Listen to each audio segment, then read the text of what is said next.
Hey, hearing the news about Nikki responding and appreciate that information, but I don't have no doubts about Mr. Yahuwah and what he'll do. The only doubt is us. Isn't that right? And doubtfully will stay consistent. Doubtfully will hold to what he said. But he not moving from nothing he said. Isn't that right? He still remain the same. Folks say he'll heal you. You ain't said nothing he ain't been doing. Isn't that right? He'll forgive you. He'll make a way. Folks say all that stuff. That's something he been doing. Isn't that right? We seen him do that. Isn't that right? Shoot, man, that's him. When he told her how that thing was going to work, he did it just like he said he was going to do it, too. Y'all know that? I appreciate Mr. Yu. I appreciate everything he's doing. I tell you, looking at the news, I watch a lot of different news, and they're talking about the different things going on, the economy, and all the experts and what everybody's saying as far as the economy, where it's going, where it's headed, and how bad it's going to get. It's going to be a hurricane and all these different things. The people can panic and do what they want to do. I guarantee them to keep living Kadash. I don't care what they're going to do. It ain't going to change what our servitude got to be. Anything going to happen to it, it don't be what he's going to let it. He been providing for now. We ain't had to eat out no trash can. We ain't had to live out no dough. We ain't had to get on our knees and let them stick no pickle in our mouth. They're going to keep it that way, too. Y'all hear me? It don't matter what these folks do. All we're going to do is adjust accordingly. What is you going to do? Adjust accordingly. That's all we're going to do. I ain't going to slack back on how I'm going to live for and call these people. So he been telling us a storm was coming. They wouldn't listen when he told them. Now they're going to bring their best experts out. He going to throw them too. He got to provide for his own. Y'all hear me? He don't do that. He said he worked down an infidel and he done denied the Almanah. Ain't that right? That's his stability. He got to provide for his own. All we got to do is just hold to what he said. You know what I'm saying? I'm not going to worry about what they say and what they do. I'm just going to keep living like the man told me to do. And Yahuwah going to provide for it. Y'all will see it. It meant for a reason. Everything he doing, I ain't going to tell him to cut and do nothing no different. Do exactly what you're doing because somebody's law is going to turn. They're going to tell you somebody all their heart is in their riches. All their hearts in their relationship, all their hearts in the things or their profession or what they got, Yahuwah got to crumble it so he can turn our laws. Let me tell you, if they never would have crashed for me and hit rock bottom, I'd have never turned. Shoot, I still about there doing the same thing I've been doing. Wouldn't have been no need for me to come here. It because everything crashed on me. I ain't have a choice. What you gonna do when you get flat, broke, busted, disgusted, and you can't even be trusted by yourself? You ain't got no choice but to turn. I told y'all before, the difference between me, I guess a lot of y'all, is how you come in. It depends on what you done been through. I'm telling you, y'all can believe one. If you got an avenue that you can go do something else, you can play in him. The only reason I don't play in him, because I ain't got nowhere else, I ain't got nothing else I can do. I done it all. Folks will ask me, I talked to Daniel, and I told him what I told him. We'll talk sometime different when I tell him how advice. He said, preacher, you always know kind of what to say. I said, because I done everything. You don't even know when you're doing it, you done everything. You just say, folks, goodness, you done it. When you done everything and you keep trying stuff, and then the man just shut the door, let you get way out there and just shut in your face and just slam it down. You say, okay, go another way. When you run that way, you say, all right, I got this one. And you run all the way to the man, get right there and just tear it all down. And you say, okay, I'm finna go. And you just get tired of the way you realize, I can't get away from him. See, a lot of y'all still at an age and time where you feel like you can go and you can still get away. You can find something else to do. I'm going to see what else I can do and hide under. Till you got that man get you one day and you realize you can't hide no more. It takes time and experience to do that. You can't. It don't come overnight. People don't realize, man, all the mistakes you make when they crumble and hit you, they just bring you back to realize something. I won't be doing that no more. I'm to tell you, I done crashed so much. It's just like I'm an expert at this stuff, crashing. Like Dwayne said, he was an expert in relationship. He said, I'm an expert because I done failed in every one I had. After a while, it's certain signs. But it's funny. But to the same degree when he say that, it's humorous. But for him, he look at signs. I know how he date and how he do stuff. He gonna date if he catch any other signs he done seen, he gonna cut it off. He gonna drop, cause he look at if I've gotten here and I tried to pass it before it didn't work, I keep getting I try to pass it over. It don't make no sense to go no further with it. I've already been here before. I cut it off. So that's what happened when you done failed enough and you done made enough mistakes. That's how you grow from it. He needs you to see every way you go gonna fail. That's the only way you gonna submit to his. If I went, I'd have been messed up. 20 I'd have been messed up. It because of the way I done done it. I done done it all. Just about anything you done done. They said, goodness, how the man done done it all? Because you keep trying to get away. You keep trying to find your own way. You keep trying to make up something new. You keep trying to cover up stuff. And he keeps just let you go ahead and get, like he said, the bed is too narrow and the cover too short. He said, too narrow, you ain't going to be comfortable. I ain't gonna let you be comfortable. I ain't gonna let you wrap up. Sometimes you get your, you know, you was a kid, you get your cover. I don't know why the boogeyman, it's a written law. The boogeyman cannot come under your cover. Y'all remember that stuff? Bobby, I used to be in my room. I used to see some man in my room, I don't know what, something, and he had a hat on, and man, that thing, Scott, throw that cover on my head, and whatever, the nigga wouldn't lift that cover up. So I just stay in the bed. That's one ain't lose a kidney. Anybody used to see stuff when they were little? These only for people who want to be saved. All right. No, hold on. How they for that? Yeah, I'm trying to think. Seem like yeah, no, they don't sing something. Y'all niggas didn't believe when I told you I seen Santa Claus that time. Man, talk to me. He was in my room messing around. I had a bunk bed then. You remember the bunk beds on Winter Avenue? I was on the top bunk, and I was up down, and I started kind of open. I woke up, and he was around, and I seen it. He was bent over. I said, man, Santa Claus. He turned around. He looked at me. He got some. He said, whoo! And I went, and I fell out, and I went back in there. By the time I woke that mama, Charles in there, he was gone. But he talked to me. You ain't got to believe it to happen, though. I know what I saw. Y'all hear me? I won't put my hand on no Bible, but I know what I seen, though. It looked real to me, and I ain't questioning it after that. I just know I seen the white. I don't know why the nigga didn't get in there. If it had been a nigga, he been crawling out the window. But anyway, and I still try to figure out how he got there because we ain't have no chimney. How many of y'all didn't have no chimney, but you still got your toys? We ain't ask no question. We ain't want to know that one. We ain't want to know that one. I know one thing. Here in Greater wasn't going. We weren't leaving no food sitting out there. We ain't get to do that. That's why. Do y'all ever do? I don't know what is. I asked them. Y'all left the cookies out in the middle at the cake. Other cake. It had what?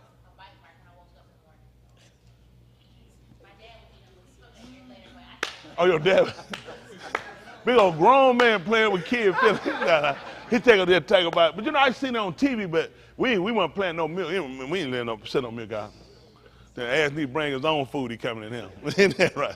Coming with all them toys, they gonna eat up our groceries. Bring your own food. Ain't that right? And park them damn reindeers in the street. They didn't want to piss in the yard. And I had a side of it. My daddy said, please don't put them reindeer. Man, he just seen that marking and them damn peddling feet run out of Christmas would have ended early for all these kids. Yeah, him didn't play no stuff like that. I don't know why they mess us up. Like, I ain't asked no question. I just wonder how the hell he got in there, though. I did. I want to know how he got in there because we ain't had no chimney. But as long as I got the toy, and then some of the shit, I ain't gonna lie, I didn't ask for this. But I was glad to get it was free. You know what I'm saying? How many of y'all got toys you ain't asked for, but it was the toy? I ain't asked for 2 cap pistols and no bags. I didn't, but I said, he must know something I don't know. Isn't that right?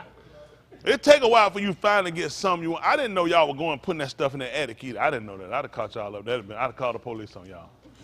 You didn't know the letter, because I didn't know. I mean, I thought the man, that's some fun time, though, when you believe that lie, though. I ain't going to tell no lie. For y'all, how many of y'all kids ain't never get to celebrate Christmas? Tell me why you ain't get to celebrate Christmas. Oh, they ain't believe in Christmas? Oh, okay, I know that. That's different. Man, we had Christmas. Man, you had a terrible childhood. I mean, no, but I'm saying that, no, for the kid, it's the truth. But the truth is, I'm going to tell you something. Living a lie, it was fun. I ain't going to tell you no, it is. But I remember the first time, in them older cuz, them sorry bastards, they just blow it down. Ain't no Santa Claus. Man, I had to go to crying. Oh, man, they mess up stuff. Because them niggas can't get, you know what I'm saying? It's over with for them niggas. So the first thing they do is run tell the other little kid, ain't no Santa Claus. They get in trouble for it now. You getting old. You in a world of man. You pull some shit like that, how like I done told them kid, man, them kid get to crying, ain't no Santa. Oh, you in trouble. Oh, you in trouble. But then you get the truth, it takes something out and you just realize and just look at, man, everything's just a lie around you. It's a lie that they made all these kids believe, run them to the mall, take pictures, all this stuff they put you through and go, hey, you writing letter to the damn man, stick them in the mailbox. This for the poster. I mean, you push the lie to the extreme. Okay now. Christmas, you ain't gonna get no toy. Man, you straighten up. I ain't finna mess up no toys now. Not no baggage. I'm not finna mess. You know, they just put all their fear on you and get you going for something to give you a lie. And that's what we're trying to do now. We're trying to unfold all these lies and get to the truth. Cause I tell you what, it damages over time. And it's comfort for people like us. Christmas was easy. It was an easy lie, and at the end of the day, it helped people feel good, and kids got things out of it instead of giving them the truth. And a lot of time, what happened with a lot of our people, we don't ever transition from lies and come into their mind. Like Shaul told us, he said when he was a child, he thought like one. Whatever the rationale of a child, whatever the idea, the mentality of a child, he said that's how I conducted myself. He said, but when I became a man, he said, I put that thing away. Y'all know that? Even with Yahushua, you know how he did things when he came here? As a child. He was a child. He'd have did everything. He'd have laid on a manger. He did everything a child did. He'd have did all the things a child did. And you know what he did? He was subject to his parents. What did he do different? He did the same thing we did. These kids, the same thing. You got to be subject to them until you get 12 and you get grown. Until then, you subject to your parents. Well, Courtney said that with age. She said when she get grown, she can't wait to get grown so she can be 12. So once y'all get grown, then you can do your own thing. You can put away childish things. But for us, that's the thing we learned. Even when you look there, when he laid there in the kubas that we talk about, you know, he took all that stuff and laid it and put it aside. He put that stuff down. He became mature. He had transitioned over. That's what our goal is coming here, is to get the bar in our log and to mature in a way that we can transition, to be able to separate. How many of y'all afraid of death? Y'all ever seen people say, I'm not afraid of dying. It's the unknown. It is. It's the unknown. I don't know. You don't know. Even though they say, well, you don't feel nothing. That's you talking. You been over there? But for us, our whole life had been in what? Living. Whether we've been sick, whether we've been doing well, whether we were doing bad, whether we were hated, whether we were loved or we were loving, whatever it was, all we've known is living. And we've adjusted it. It's still, you know, a battle in trying to adjust with all the different feelings you have to deal with in living. So then you're trying to transition over into a whole new life of dying. Well, it's not a life, but it's another system that you go into. However death persists, however death operates, that's how you got to live. And we're doing that in order to do what? So we can live again. So you know what we're doing here today? Learning how to die.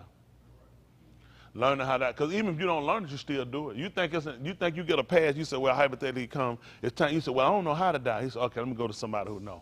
It don't make no difference if you're ready or not, you still got to leave. So we're learning now on how to live and how to transition. From, as Shaul said, whatsoever state I'm in, therewith, be content. I want to learn how to understand. If I can't change it, if that's the situation he puts me in, then I want to learn how to understand it and embrace it. Even if in my correction, I want to learn how to do it. Shaul told us in the 12th chapter of the book of 2 Corinthians, he told him how he was exalted and a messenger of a key of Satan was given him to buffet him. And he besought Yahuwah thrice. And Yahuwah told him that his con is sufficient. He said, my strength is made perfect in weakness. So sometimes when we're going through things and you outside of your ability to be able to change things, it's so you can see his strength. Yeah, because it's easy when you can do something and you can change something or you can fix something or you can buy something or you cannot do something or you can do something. Then you get to a situation, you can't do nothing about this. You can't buy your way out of it. You can't cry your way out of it. You can't laugh your way out of it. Then you got to learn how to sit and you got to adjust to his system and adjust to him and realize this is the time he want me to understand he in control. You can say it with your mouth. Everybody here say, yeah, Yahuwah in control. Like what Breeze said, Yahuwah will run the show. Yahuwah will run the show. Yahushua will run the show. Is it Yahuwah? Yahuwah is running the show. Yahuwah is running the show. Hey, Yahuwah is running the show. Yeah, we're saying that, but we don't actually believe that to that degree. Because we still got a bit to do what we want to do.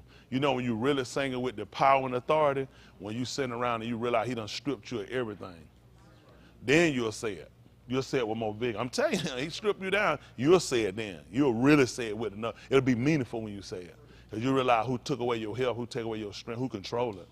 Or somebody lay you up and you can't move, you can't do something outside your control, to leave or whatever you do, and you in somebody else's hand, and you got to sit there, you got to meditate, you got to think on it.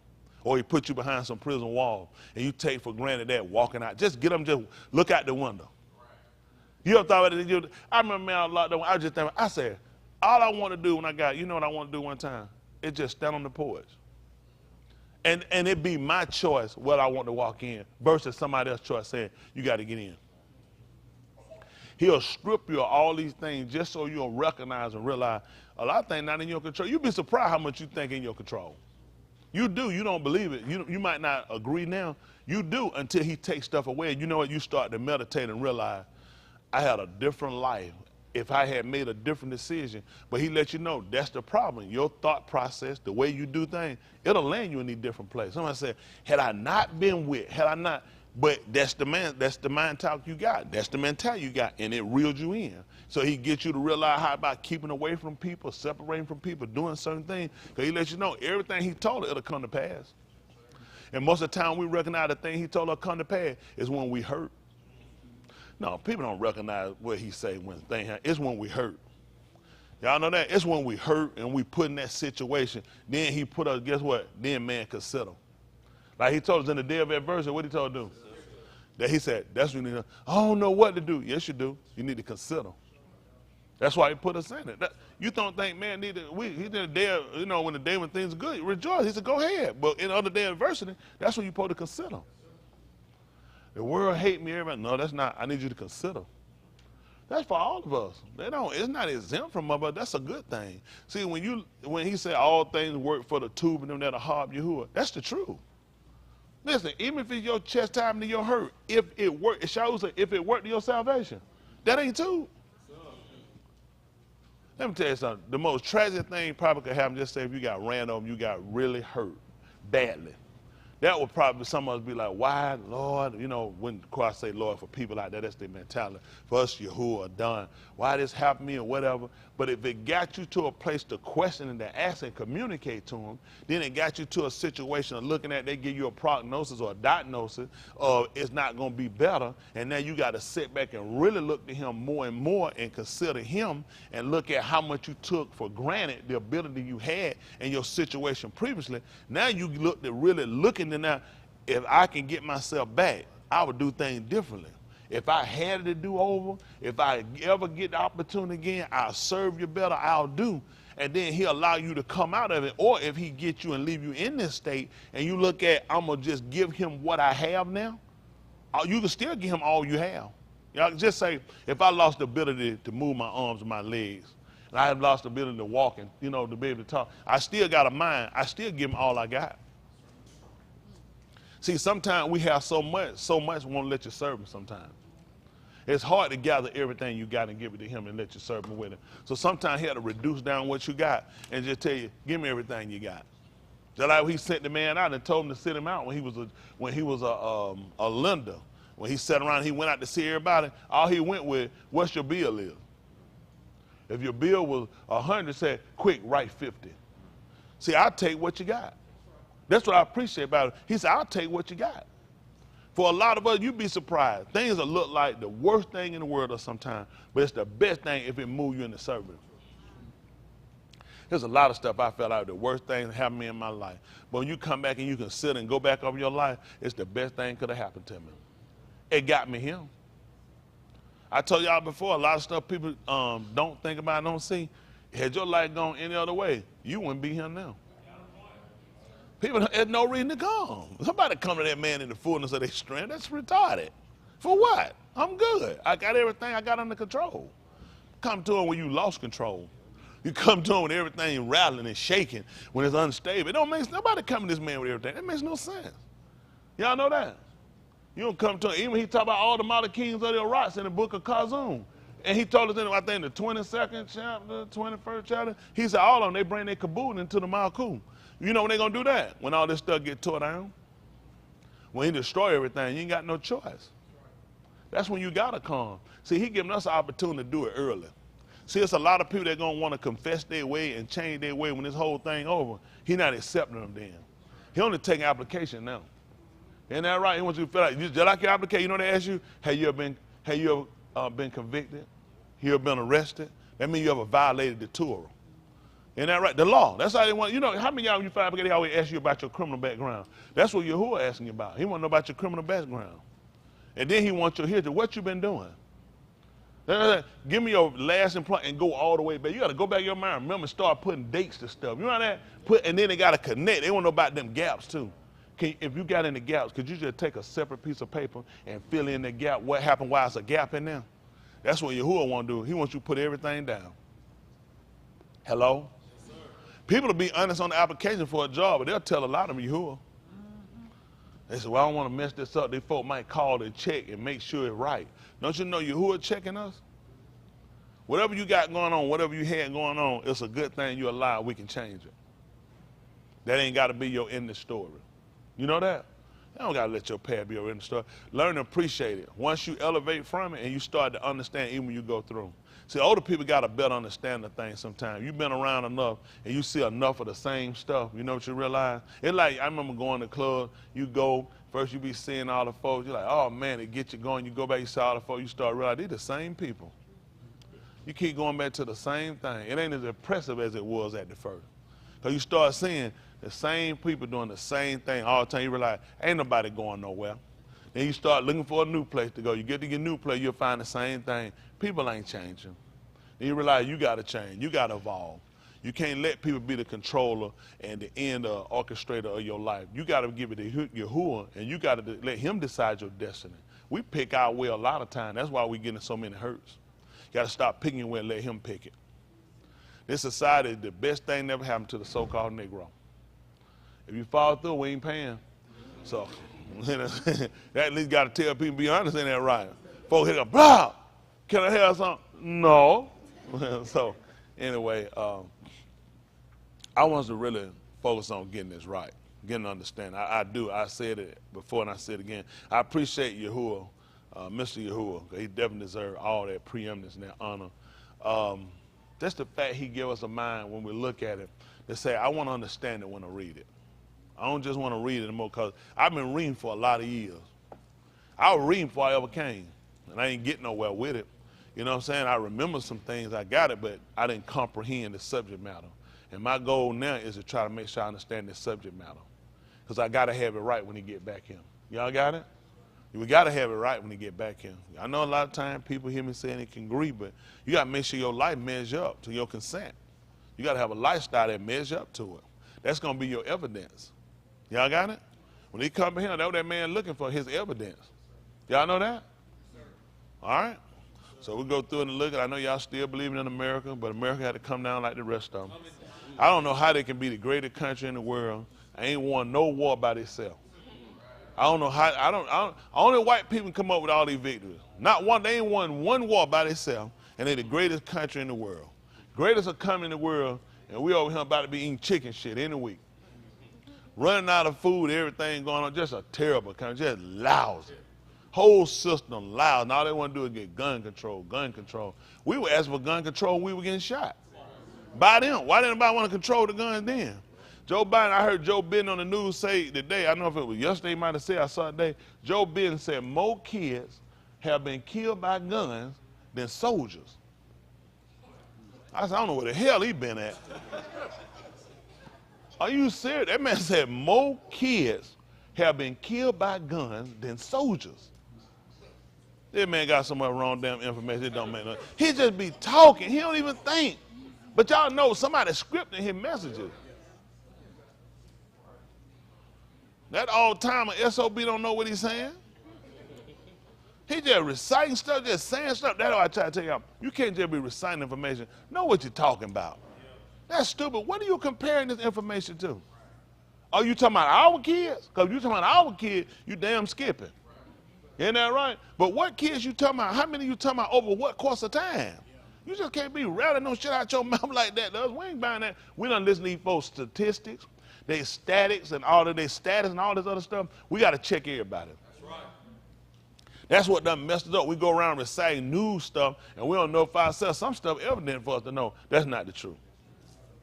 And that's why our derision come in at. Y'all see these white folk panicking and running and ain't buying nothing? Because these white folk going to tell you they're going to make you sell everything you got and run out of it and jump out of it, and the white folk going to go by and they're going to be back on top again. Let me tell you something. The system is always like this. The coming ain't nothing changed. Every so many years you have to do this. You live long enough, you start catching them and realize they make our head. We could have been rich. You know what usually we do? When it slumped down, we sell everything and run for the hill. Them white folk walk in and buy. We always try to figure, why would you buy it losing? It's going to do this. Y'all know what they already looking at talking about? They need this stuff to hit. They're going to bail it out.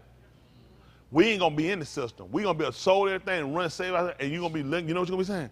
Man, white folk looking. White folk create the folk, but they need you to get out of it. They need you out of it. You can't get rid of all these coming. What you going to do about your jobs? These folk got to bail them out. You just got to pay attention and watch them. See, they don't educate us. They make us run, sell it what you got, that lower punch. Sell it, get out of it, get out of it, get out of it. you're going to be out of it. White folk going to buy it, they're going to wait, they're going to go back up, and they're going to be sitting at the top again. Yep. They don't want to teach us. Listen, they don't teach us economics. They don't teach us nothing. They don't teach us no principle stuff. They don't teach us the principles of life or nothing. They just stick us in the school system and throw us out here. And that's why we crash out when we get out. I'm telling you, as soon as our kids go to college, they think about their career, how much money they're going to make, and the chance a lot of them going to land into them career when they get out. As soon as you get out, you know what your biggest problem is? Experience. You won't have any experience. Now what you do, you got to go find your low-level job. Some ain't got nothing to do with what you went to school for, and try to work there, or you can try to get someone to get some experience. And then when you finally do come back over, now the problem we got, you probably need to get some certs. Apparently your breath stink. You need some certs. They probably don't tell you, now you guys got to run back and go get some certs. Get your breath from stinking. Then you come on back again, and they bring you something low in that way. You just done gave up. By the time you get through with the certs and run, you might as well just do something else. And the debt is still there, and it's increased. They screwed us the whole time we've been here. They run us, I'm telling you, they run us raggedy to keep increasing debt so we can never focus on what we're doing. How many of us know people we going to school with that's doctors and lawyers? 1, 2, Rudy, sorry, 3, 4, 5, 6, 7, 8. Rudy, who you? Her name Keisha Hood. Elementary. She know you. And we call Keisha right now. Look up Keisha about to find out. All right, we'll call her. You've been playing around. You know we'll call her. All right, go ahead, boss. He messing around. Yeah, look it up.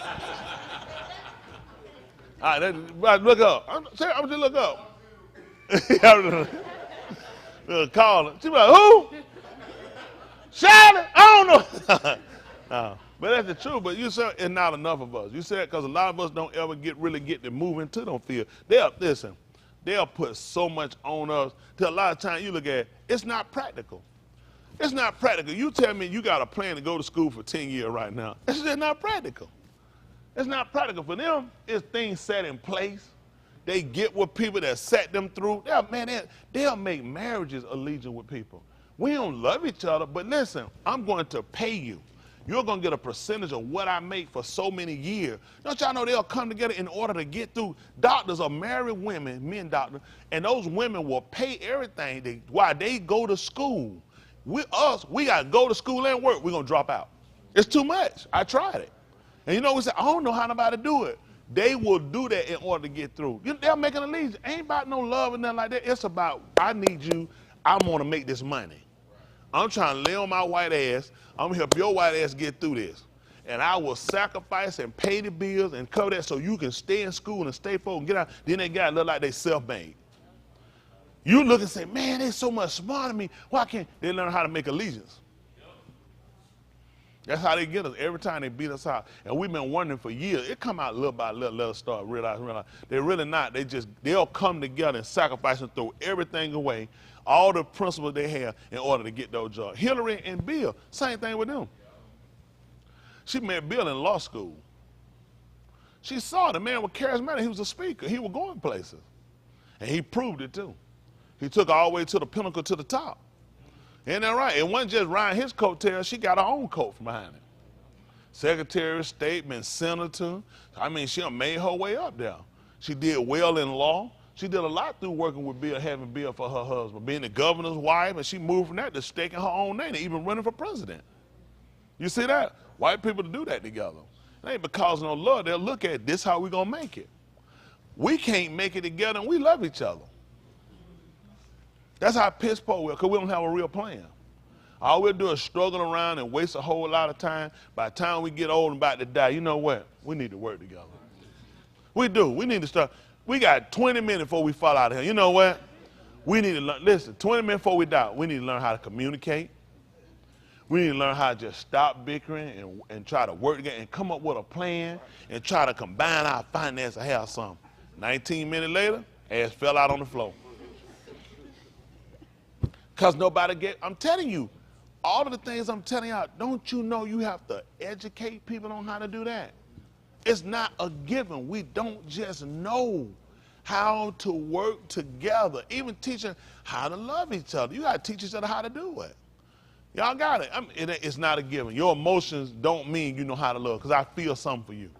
You can feel something just for the sexual drive. It ain't for a real caring for me, the person. We have to teach them how to differentiate between. Come on, folks. You can feel something. It got to be love. Why I feel this way? Hell, you could have pneumonia. You know what I'm saying? That's how you feeling stuff up here, won't it? You be like, but it's something strong right here. Pneumonia. That fluid done settle in your lung and you can't hardly. When I get around you, I can't hardly. Pneumonia. Or just ammonia, because it ain't new. We done seen it before. Y'all see that? All the people clap, they trying to go to the mouth cool. We full. Santa gonna try to, Santa like this, she trying to clap herself on her side now like that. No, we trying to sneak in at the last minute. But you know, that's what we have to look at, and that's what we gotta do. We gotta go over this, teaching ourselves, educating ourselves how to do these things. Even it came down to us. Don't y'all know in the book of Yeshayahu, he told us in the last Yamin that the heart of Yahuwah is going to be established in the top of the Harim, the mountain. It's going to be, and it shall be exalted above the heart, above the hill. And all Goyim going to do what? They're going to flow to it. Y'all say they're going to flow up to it. He said, many Goyim come and say, come, let us go up to the Beth of Alahym. And you ain't going to believe what he's going to do. Teach who? We already know it. What is he going to do? Teach us of what? Of his ways. How someone do it? We talked about it last night. He told us, my ways are not your ways. Then I need to learn what your ways are. And you know, they realize it's the opposite of what I'm doing. What you might think of the opposite is the same flip side of shit you've been doing. He said, you need to learn of my ways. If it's that much different, you know how some people say, man, what you want to do? Go the opposite. Whatever decision you make, if you want to stop making bad decisions. If you got a decision, you got that, don't go there. Go with the other one since all your decisions wrong. If all your decisions wrong, why the hell you going to take a chance with the second? The first one might have been right. They're better just teach me your ways. He said, that's what we do. Let's learn his ways. That way we'll know we got it right. But we're just going to go with the system of whatever I used to do, don't do that anymore and do something else. You just might went into another wrong. If he told you to stand ye in the way or ways, plural, and do what? It's a whole bunch of them. But he told you to ask for the old path. Where's the two ways? Singular. See what I'm saying? It's too many wrong ways for you to just take a chance and say, let me just do the opposite of what I've been doing. I need to know his way. Because every other way outside of his way is the wrong way. That makes sense? How many of y'all done heard that before? If you make bad decisions, just go with your other decisions stuff. Y'all heard that? Y'all heard that before? How many of y'all been told that? Don't go with your first mind. If your first mind be wrong, how you know they ain't the other first of your mind? That first one you thought might have tricked your ass. This is the real first mind, and then you finna screw up because that's the one you're going with. See, I can't afford stuff like that. I just rather know. That's what I appreciate about the way now. That he slows us down enough to sit back and look. We can look at it. Nobody can trick you if you looking at something. You just take your time and look it up and say, that's what it means. This is what he's actually saying. Versus, well, I ain't no preacher. You know what I'm saying? So, I mean, if that's what he said, then, you know, that's what it, we can't afford that. I mean, how much damage we've done over the years with that? We got to know now. It's just important. We need to know, right? Yes, sir. I don't know. But you find that girl? Yeah. Just see if you see her, boss. He looking nice. Don't worry. He said, no. She finna call back. No, she's finna call back. No. I'm messing with Rudy. Rudy. Go sit behind Lancaster. There you go now. But no, we don't get it right. These folk them pause no longer. They're trying to get it right. Say to young people. My young people, I want y'all to be smarter than us. Y'all got it? Yes, sir. Ain't gonna be because of the words, it's gonna be because of the understanding. So y'all gonna save yourself a whole lot of time. If y'all can get this now and understand it and comprehend it and start to live by it, but y'all see some tube times.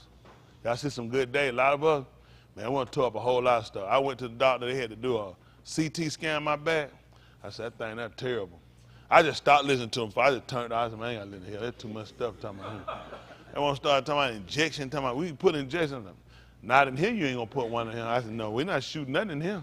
Like, no, you got the wrong person. I said, I already know about that shit. I ain't taking no shot. I'm good. And I'm gonna keep it moving. I already know, but you know I looked at too. I sat back in that chair, I sat back. She was tired. I kind of looked up. I just really, they were tired. They went to whoa, whoa, whoa, because I'm not doing this shit. You can keep talking. But I started looking at it. I did a lot of stuff. I did. I told myself, I said, I did a lot of stuff. I did a lot of stuff. It ain't without some recourse for what I've done.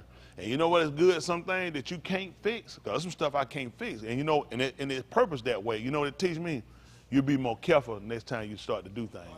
It is. It's a stuff. I know you say your bad everything. You did a lot of stuff. Injured stuff. For a lot of us in here, how many of y'all done did a lot of stuff? How many of y'all you reaping for what you sow? I ain't talking about know some stuff in your life. I'm talking about physically, mentally, really. Yeah.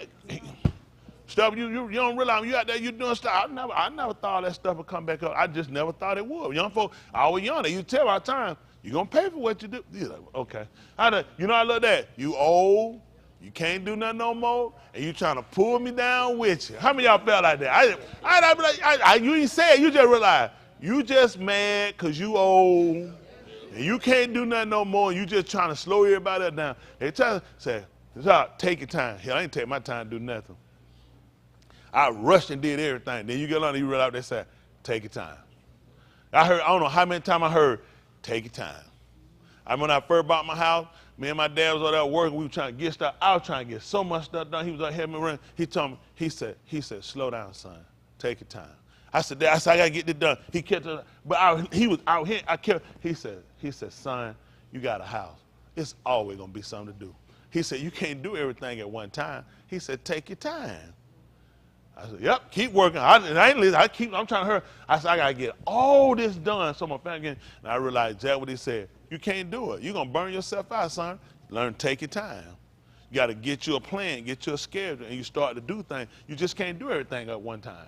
And you'll think you can, and later on, when they come back and you get the recourse of all that rushing, going and doing, then you realize, slow down. I see what they're saying. It'd be lesson learned.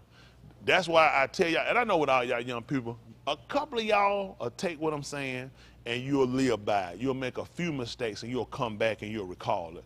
Some of y'all, you'll go out here and you'll F it all up. It's going to make you better if you make it back. But it's just going to be when you look at how much time you wasted, when you look at how much you've done in your life, how much stuff you can't come back and you can't fix, how much stuff you got to deal with mentally that just attacks you and just constantly aggravates you, you decide you would have listened.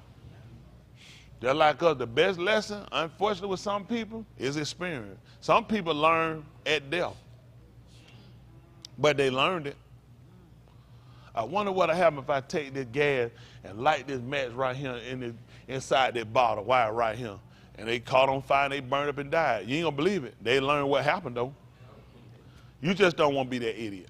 Isn't that right? It's a lot of lessons you can learn. That's just bad lessons. I remember, man, I was younger. I was smoking. I used to smoke. I was 17, I was smoking, had a cigarette. I was smoking. My dumb ass done got out smoking. I'm pumping gas.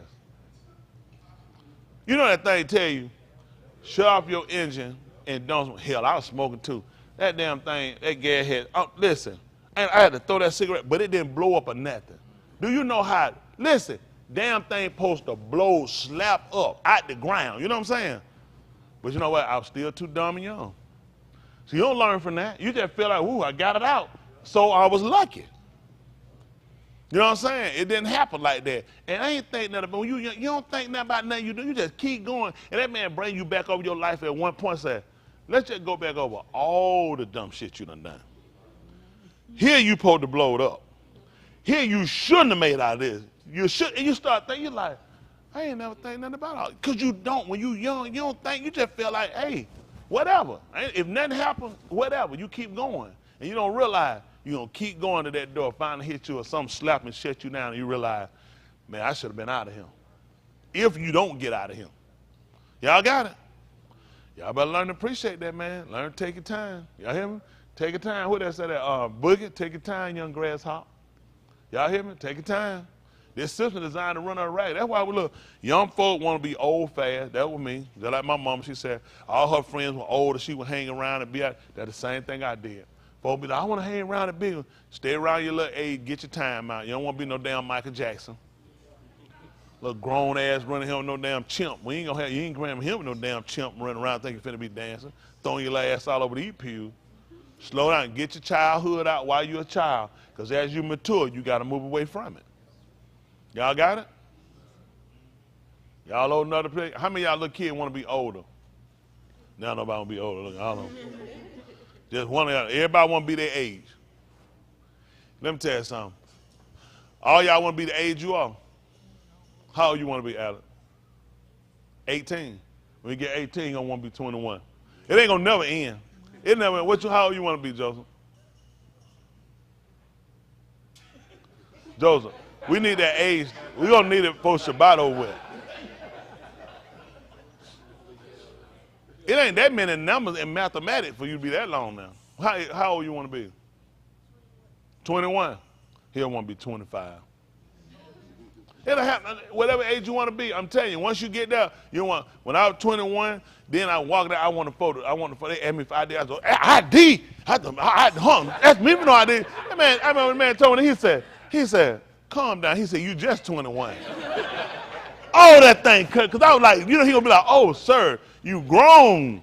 That man heard he was just calm. He didn't get. I was like, you want them to ID you now? Oh my, ID.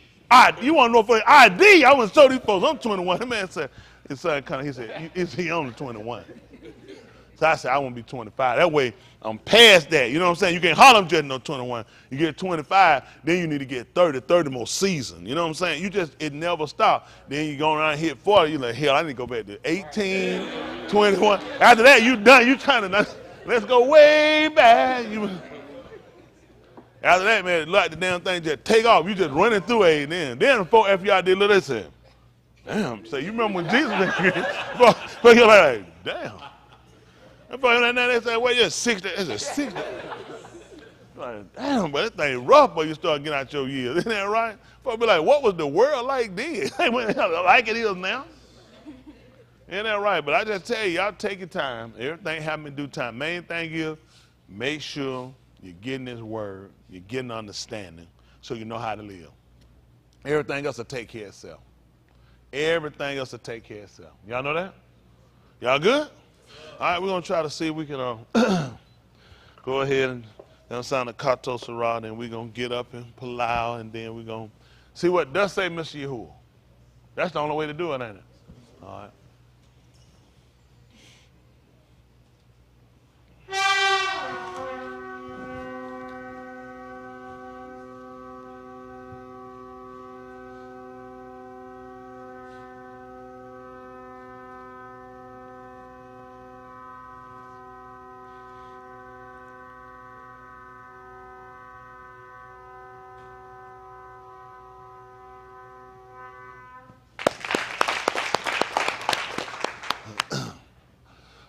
Kudash Abba, separated Father, Hadu for another Yom, which is a day, and the Layla that you kept us, which is tonight.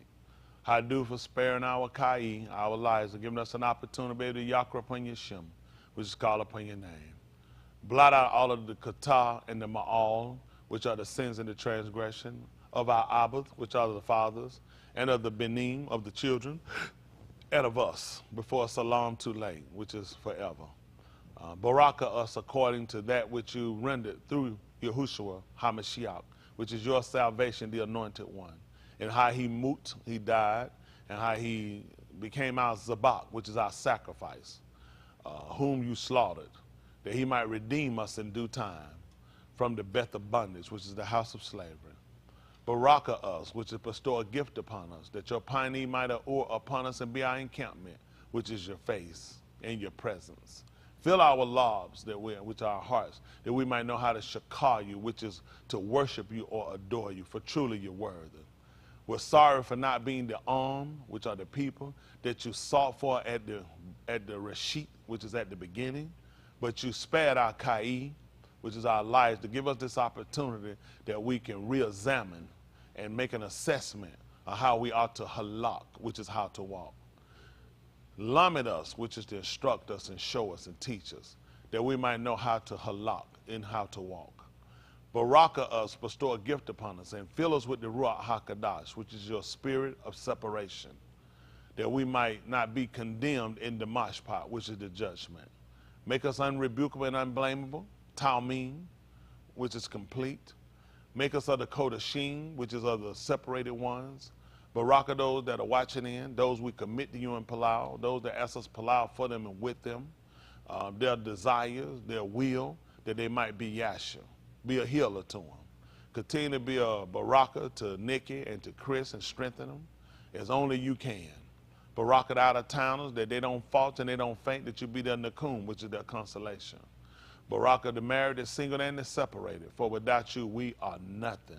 Recover our young people, that they might zakar you before the Rosh Hashanah come, which are the evil days. Search us, see if there be any Rosh Hashanah, which are any evil ways. Cast it from us and lead us in the Arak everlasting, which is the way of life. Let the debar of our paw, which are the words of our mouth, let the meditation of our lives, which is of our hearts, be acceptable in your which is in your sight. And as we prepare to move further, we palau, in which we ask that you take full control, that you get the tahalim, the praise, the kabod, the glory, and the kabod, the honor, in the shem, which is the name of Yahushua HaMashiach. Let us all say, Amen.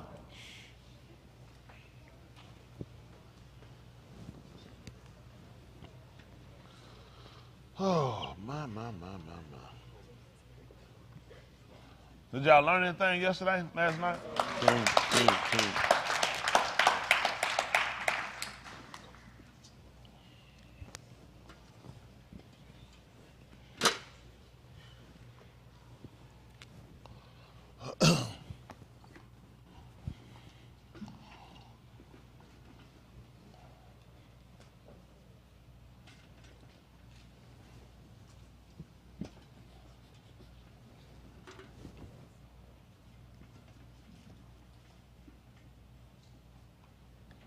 What's wrong with my aura?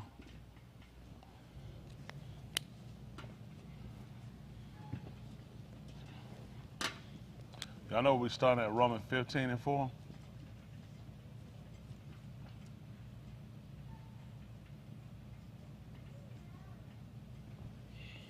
Correct? My young people, why we starting over here? That's all right, you gotta get bass. That's right. You got music, you gotta have bass in it. And right, gotta have that foundation.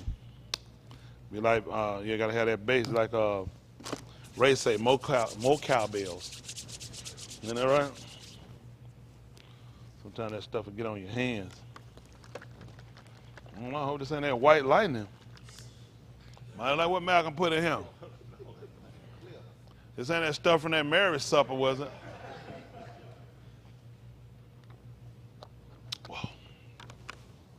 That's lime juice, correct? If it ain't, I done killed over now.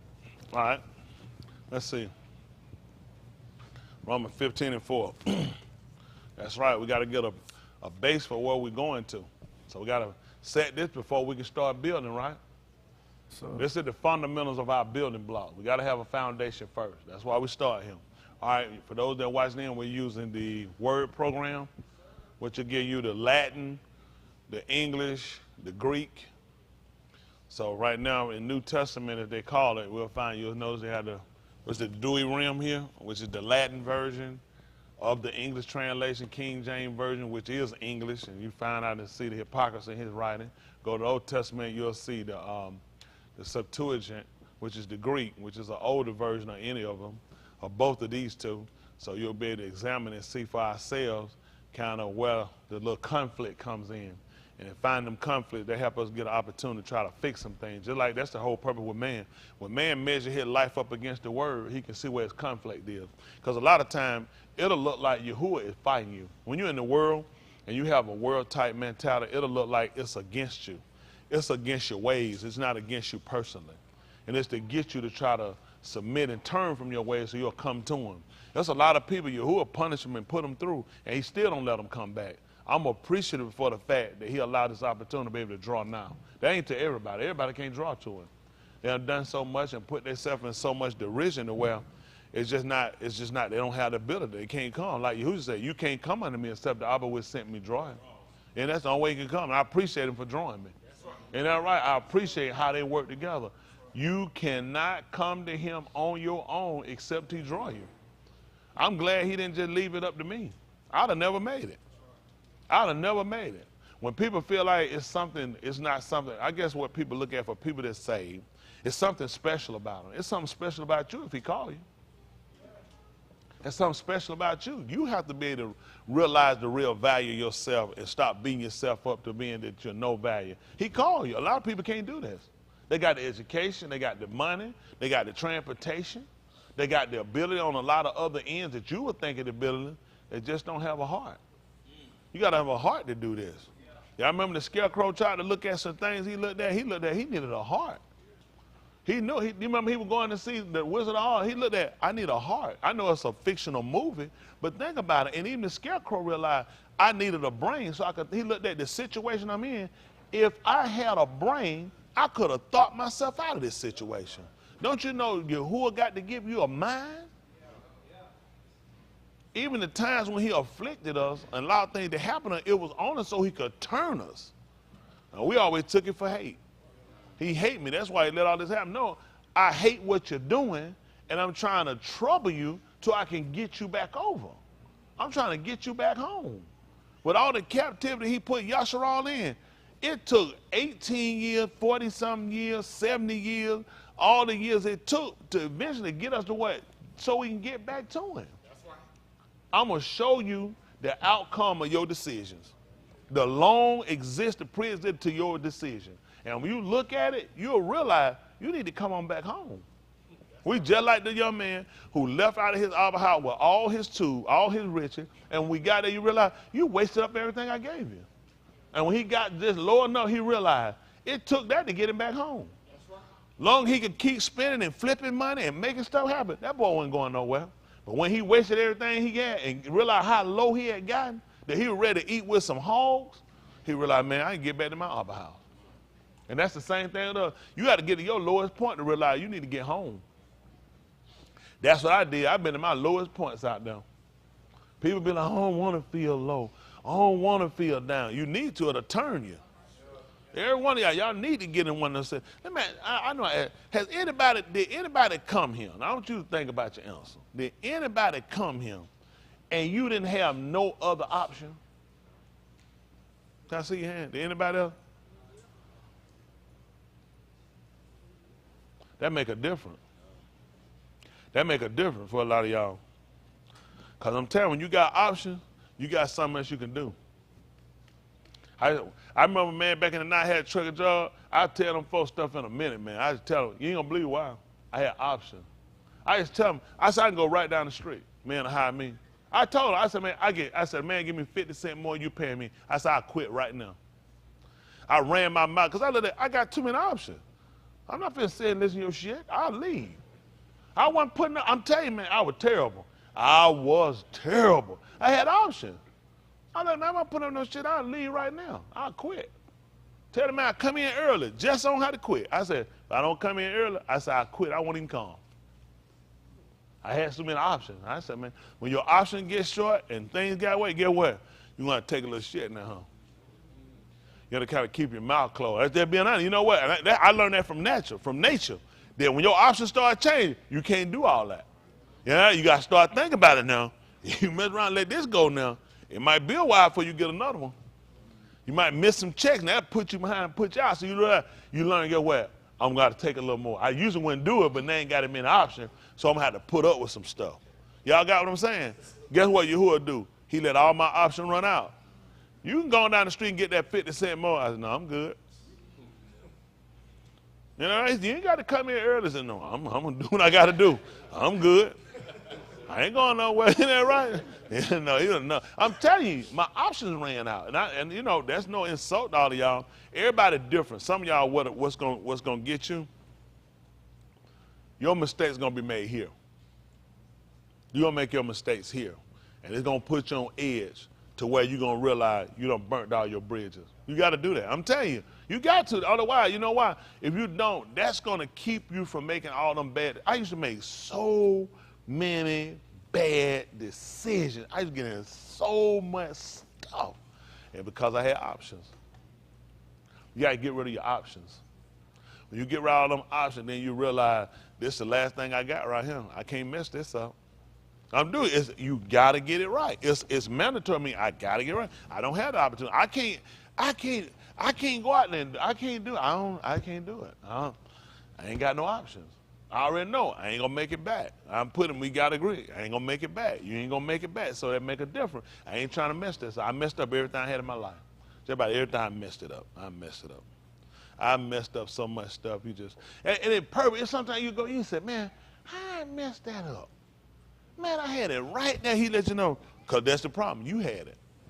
And it was bound to mess up with you. You gotta lose your confidence in yourself so you can build it back in him.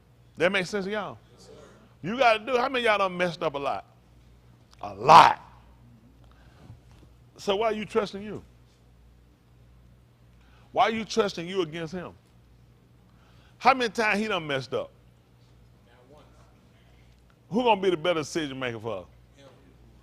I mean, it might sound like, oh, I don't know. It's the truth. It is the truth. You have screwed up. Anybody know a count on how many times they screwed up? How many times they made a bad decision? How many times they went the wrong way? All right, let's do the count. How many times he went the wrong way? How many times he did a bad decision? Every decision he made, we come in to realize now, that makes sense. I mean, when you don't understand it and you don't compare it against what we know him, it just looked like really the man I'm being honest. I never said it, but just being honest now, you don't say it, but I know what I was thinking. He was a cruel man. He actually was a cruel man. I mean, this man would just sit around, he would just kill people for no reason. It's because I didn't understand his way. I didn't understand that people that he killed were people that actually went against something he told them not to do. And they knew it before they did it.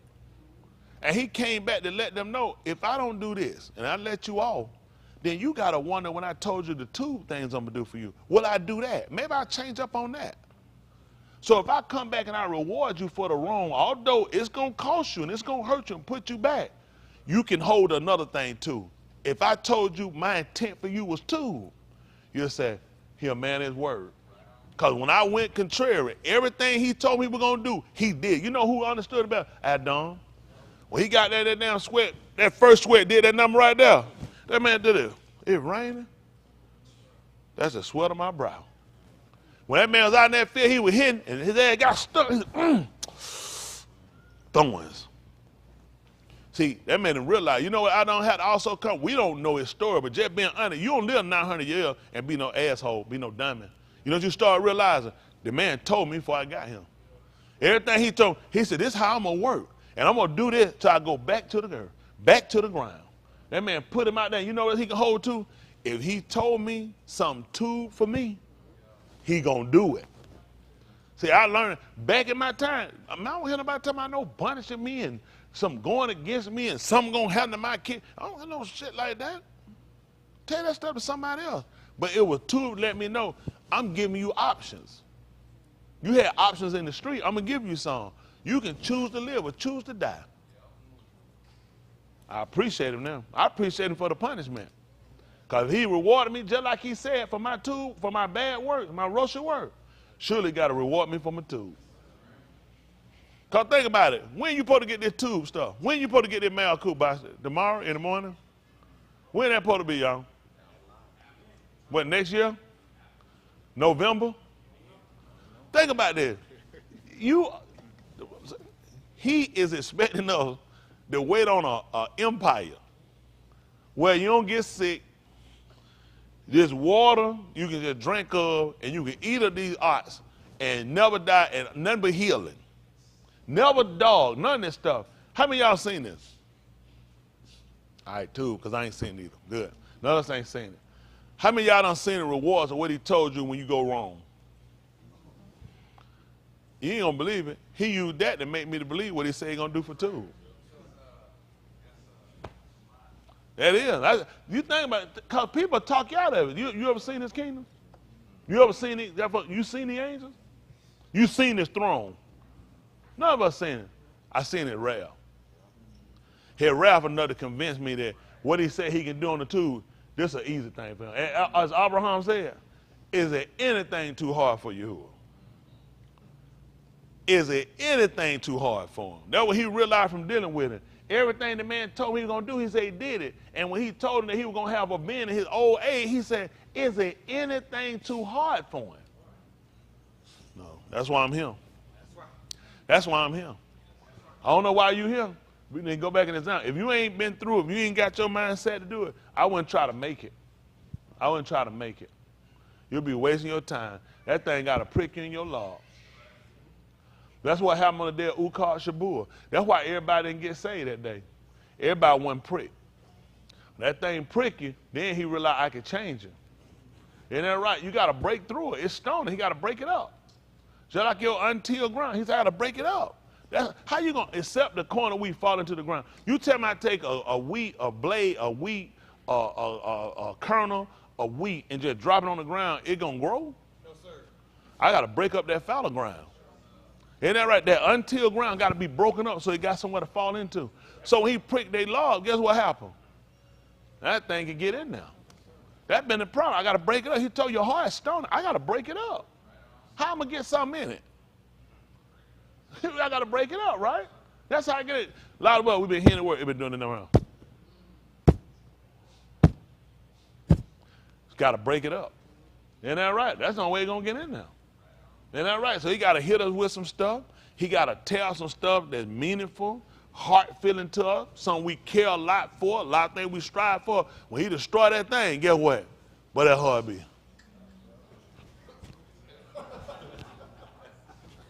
That heart get told you, say, oh my goodness. Now I can hear him now. He said, now you can hear me. When I destroy everything you don't work to put up, he said, now you'll hear me. I done broke that thing up, now. I done pricked you in that thing. So we got, but like before, that's hate. That's been hate teaching. That means he ain't trying to say, he don't want me to be saved. Why would he do that? He know how much I love that. He know how much I want to do that. He don't love me. It don't make no sense. I ain't going to be saved because that's out your ignorance. That's why he knew. He said they need to be taught of me. We ain't recognize his correction was his heart. I heard that. Whom he a hard, he.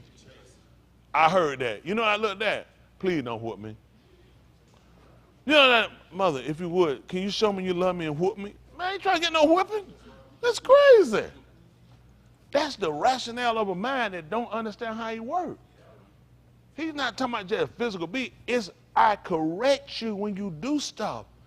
You know, right? I give you something you can understand when a parent correct a child. I don't have to physically put my hand. I can cut things off or take things away or let things happen. This is my form of correction in you. So I'm trying to show you this behavior. I need to curve you from it. Man, this man been tubed us. Y'all don't know. Y'all better recognize it before it's too late. If he give me that opportunity, y'all better remember this. He ain't going to save everybody. All them people were right there. That man killed all them folks off. Because they didn't let it prick their heart. I don't know. We got to play some part in it. We have to play a part in it. Because you're going to put a call out to everybody. That's so you can show you're an equal opportunist. You know what I'm saying? Equal opportunity, everybody. It's I call everybody. But when it comes down to it, people going to have their own excuses of why. How I growed up, how things happened for me, my past. I didn't have my mother, I didn't have my father, I was molested, I didn't have friends growing up, I didn't get to go places. People gonna have all kinds of excuses of why. But you gotta set them aside and look at the importance of you need to be saved. And the only thing you're trying to be saved from is the wrath to come. People don't know, I don't know what you need to be saved. I didn't realize what I need to be, I mean, people told me to be saved. I didn't really understand what people were saying. Son, you need to get saved. I heard it. I knew I needed to change, but I ain't understand for what. Because there's something getting ready to come. And what's getting ready to come, it's going to take everybody away. So I'm trying to set you up and make preparation now to save you before it comes. It's kind of like the position we take is kind of similar to Una. See, those people didn't know when, but when Una came in, he let them know and gave them their prognosis and let them know. And 40 y'all mean, Yahuwah gonna kill all of y'all. Y'all sick.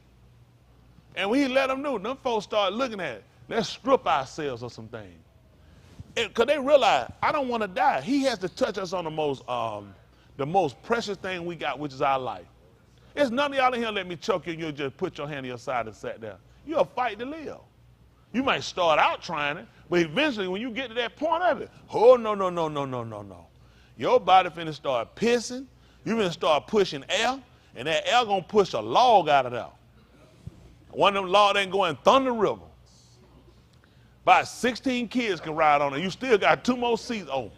I mean, because you getting ready to die. Guess what? Your body is designed. You going to start crying. Your body going to do gag you, because it's like that. Whatever. It ain't going to be worried about it, man. You look ridiculous right now. You know that. Your body, listen. I'm trying not to die. Don't you know that's how we got to be from the ruach spiritually when it come down to being saved?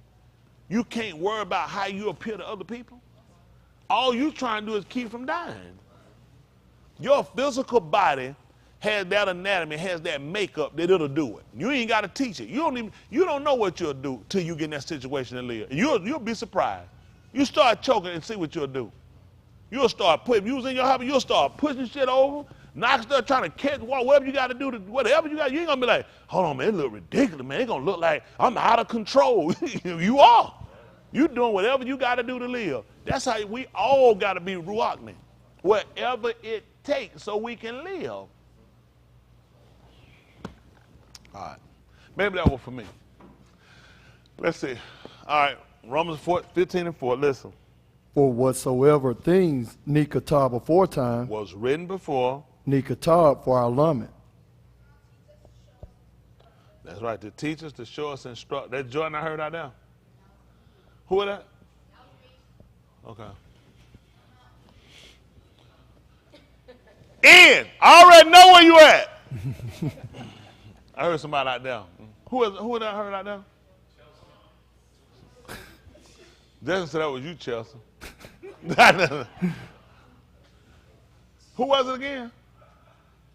Oh, John. Oh, okay. I know I heard another kid. I thought Jonah was sitting out there. I mean, I thought John was out there. That's right. The teachers, to show us, instructor. That we, through endurance. That's right. That's the whole purpose. He wouldn't ask me to go through. You know what I appreciate when you think about it? Why would you ask me to endure unless I understand how? Or I need to understand what to use. That's just like running. Use a runner. A lot of people give out because of not knowing how to run efficiently. It's a way to run efficient when you do it to kind of keep from exhausting yourself out. You know what I'm saying? It really is. I remember when elementary run, they run like this. Body twitch, you throwing everything, it's all out of alignment. And you had kids with fat, they just didn't properly run. Some of them, they're breathing. It's a lot of techniques you start to put into play to learn when and when you pick up and when you kind of hold and when you start transition. When you a distance run, it's certain things, even with breathing. I should be able to run about 2 more miles like that. Your ass finna fall out any minute. But dropping the jaw and learning how to allow the wind to come in, all these are techniques. You say, man, because they've been trained on how to endure. When you start feeling certain things, how to pick up different things you're doing is how to kind of set yourself to do. That's what the scripture is for. Before we get to talking about enduring, that's why we go back and we start watching and we go back and start recounting other people that came through before us and looking at how did they do it? They set themselves. You know what I'm saying? This was a training. Just like he said, to teach it to you and to who again? It's a training. You're teaching your children the same thing. It's a training. So every Tuladab learns how to endure. Because if I'm teaching them the writings, and the writings are set to teach me how to endure, and I teach them to my children, my Benin, guess what? The endurance never stops. Y'all got it? In the book told us we have a more enduring substance in Shamaim. So we're looking for that. We're looking to go past, like with human, and being humans, we can only go so far. Eventually, no matter how much of that, you eventually quit and stop. Similar to who? This out there, just shooting out here. Similar to who? Everybody thinking? So he think, Boston think, he said, but it might be wrong, it might be. Who you thinking? Who you thinking, Jahid? Who you thinking, Cam? Who you thinking? Awesome. You said just going and they had to stop. Yep. They couldn't go no more? Yep. Well, He talked about the Kohanim. See, that's what they did. It was enduring. Man, you had to flay all that meat and cut up and keep going. That was a lot. Shabbat, you did double. That was a lot. The book said they couldn't continue, though, because of mood. See, it don't matter how much you train to do, you're going to go so far here. So now, although the scripture writings set us to learn how to get our endurance or keep us from not giving way, it's still, you're going to move. So look, we're looking for now something that allows us to endure even more. That's why we're looking at Alahym. The only reason they couldn't do the job any longer because of move. Y'all do know that, right? They were going. It was only because they had to die. Y'all know that? Now, he even told you, even with him, even though he wasn't, he said, I'm going the way of all their rise. I got to leave him. So now we're looking for a more enduring substance. This is a good practice run. You know what I'm saying? This is good right here. This is good for us because we need to learn how to go further than we ever gone. How many of y'all were quitters? I mean, relationships, stuff. If you got mad or something, you just quit. That was me. Shit, I stayed mad a lot then. I quit a lot. I did. I just quit. And now you learn now. And you think he brought people who were quitters, fell at something, so they have a reason to quit. Whatever your reason was, just fell at something. Sometimes you would almost, in a sense, subconsciously fell at something, so you have a reason to quit. I can't do it. And you can justify your rationale for quitting. Now you come through and learn, and he's showing you, how many of y'all have changed that dynamics changed for you from being that quitter you used to be? And guess where that come from? From the writing. From the writing. You might not have stopped on every end, but you could see the changes you started to make. You know what I'm saying? Well, I would just quit anything. It made no difference. I quit it. I ain't got to do it. I just quit it. You know what I'm saying? Now I'm looking at, I sat down to look at trying to complete, changing from being the old person that I was. So that's the same thing. So the word is giving us that. Now I want to learn how to, since I've transitioned from that person I was physically, I want to learn how to transition even over into getting the more endurance substance, Alahym. And you could go longer when you do that, but it's because of death the reason you can't. So I want to get to a point to where I can continue on and never stop. Y'all got it? Like he said, they shall run, and you ain't going to believe it. And they ain't going to faint.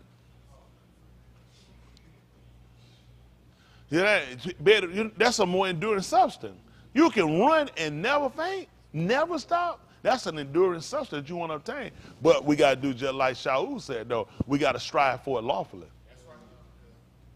If you want to reach that type of mastery, you got to strive for it lawfully. So there's a teaching that actually allows us to be able to do it. People look at it just like you could transform a person into a boxer, a martial art expert or whatever. That's not how they were born or how they were made. You have to be able to teach them and show it to them. They first walk in and see they teach all stuff. They say, man, I can't learn all that stuff. You will have a course of time. And a lot of it going to be, I'm going to teach you a discipline by breaking the one you had. Because some of the stuff you're going to do, you're like, man, I about ain't made to do that. It is when I break your discipline. Your old discipline, I give you a new discipline. The same thing we do. A lot of things we can't physically imagine naturally because we hadn't seen it. We got a discipline that blocks us. Just like teach the person how to play football. You see where certain people, that's not how they started off. It's all these things you see people doing, it's a discipline had to be brought. It's a lot of things you got to do. A lot of it going to come through, they're going to have you doing a lot of stuff that's just really just stupid. It looks just dumb and stupid until you get out there and you realize it benefits you. There's a lot of stuff. How much a runner I already got to run. We got to do some more running. Your training might be harder than what you're going to run your competition. It's because when you get in the competition, I'll need you not to faint. You're like, whoa, boy. Let more folk practice was the worst thing they hated. Didn't you hate practice, Pastor? Did you hate practice? How many of y'all hated practice? Yeah, that practice. You be thinking, damn, practice. But game, you ready for game. And that's because of practice. But think about what gets you ready for game. It's practice what people know it. They work hell out you for practice. How many, I remember you used to love them suicide things. You think, what the hell you thinking? Why am I running from one end of the court back there? Because guess what? You can get a run game going. Somebody jumped out, bop, we got to get straight back down. We got to get straight back. And then you start saying, this is like the suicide. People don't realize, and you know, this could come down to who can keep running. See what happened? So the thing that you hate is actually positioning you to be able for game day. March part game day for us. This is practice. I'm talking about practice. We're talking about practice. Practice. Y'all know what I'm saying? Practice. Isn't that right? We need to talk about practice. Y'all got it? Because this is going to build us up. That's how we're doing. We're just basically going through practicing. Our real fight hadn't come in yet, but when it comes, we want to be able to endure it, overcome. Listen, when Daud was going to fight Goliath, he was shaking his ass off. Because the first thing he was looking at, I've never been in a situation where I've had to fight. And this is, so what happened? You said what happened? He fought a bear on the line. So he seen this one Negro, what he was thinking? I done fought bear and lion. I know damn well this man ain't stronger than that. I know damn well he ain't strong no bear, no lion now. I don't give a damn how many fingers on his hand. You ain't strong no bear, no lion. You ain't no Samson. But look what he's gone through in practice. This was game day. Look at that practice. Now, listen, I had to go at it. Do y'all understand that a lion runs about 35 miles an hour, 37 miles an hour? When that damn thing take off and go, you don't cover some ground. I got to go get you, and you know how hard it is to take something from them? Even dog, you can have your own dog. If that dog ain't trying, reach your ass down there now. He gonna give you a real good pop and go right back. Lock, and go right back. You like, oh shit. He looking at you ain't taking no food from him. He said, I took it from him. As strong as a bear is, shh, man, please. And you talking, the man said, I took it and I brought it back. And he looked at this him. Man, I've been practicing for this. You know, think about it. He didn't know game day when he came up. I already been positioned for this. I already been trained for this. And that's what he's getting us ready for now.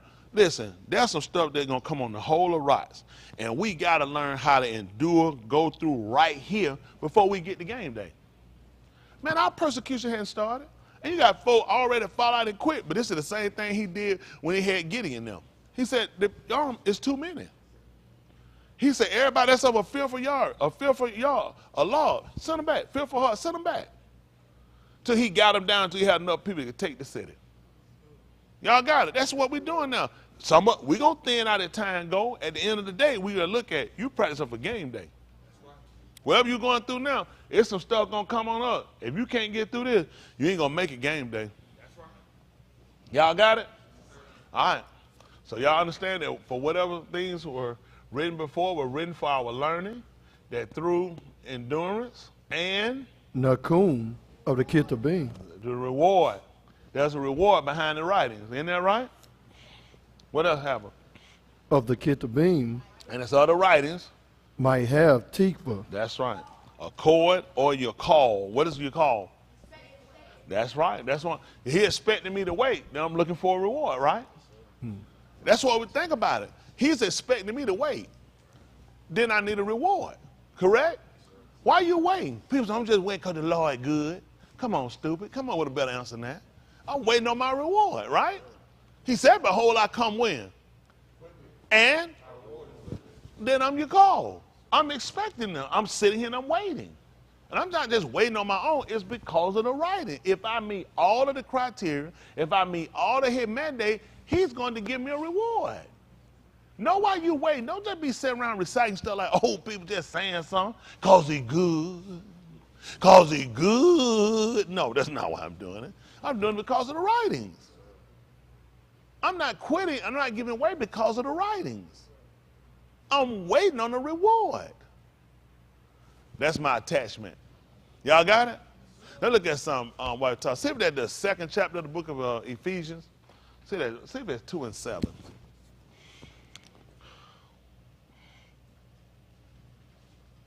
Ephesians.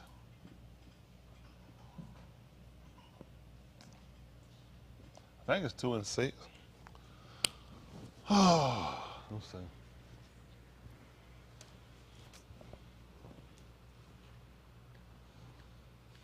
Let's see. Well, as a matter of fact, let's go up. Let's go up. Let's go on one. Since we're there now, I'm saying stuff. Let's see what it say. Been some years. Let's see. Listen. And you hath he quickened who were mute in trespasses and kataim. Listen. Wherein in time past ye halak according to the course of the olam, of this olam, according to the shar of the power of the air, the ruach that now worketh in the benim of disobedience. You see that? So that same spirit, ruachni, that I won't use ruach, the spiritually or spirituality, but that same ruach, he said, still working. He talked about us. First of all, understanding that we were in an unconscious state. That's what death is. Moot is an unconscious state. Y'all know that? Just like sleep. Mm-hmm. You know what? It really don't make sense for you to believe in Kuming, Zarak, resurrecting from the dead, which is the sun. Zarak, I think if I'm correct, it more relates to the sun. Zarak actually more relates to the rising of the sun, as they call Shema. So it doesn't make sense for you to believe in Kuming unless you can go to sleep and get up.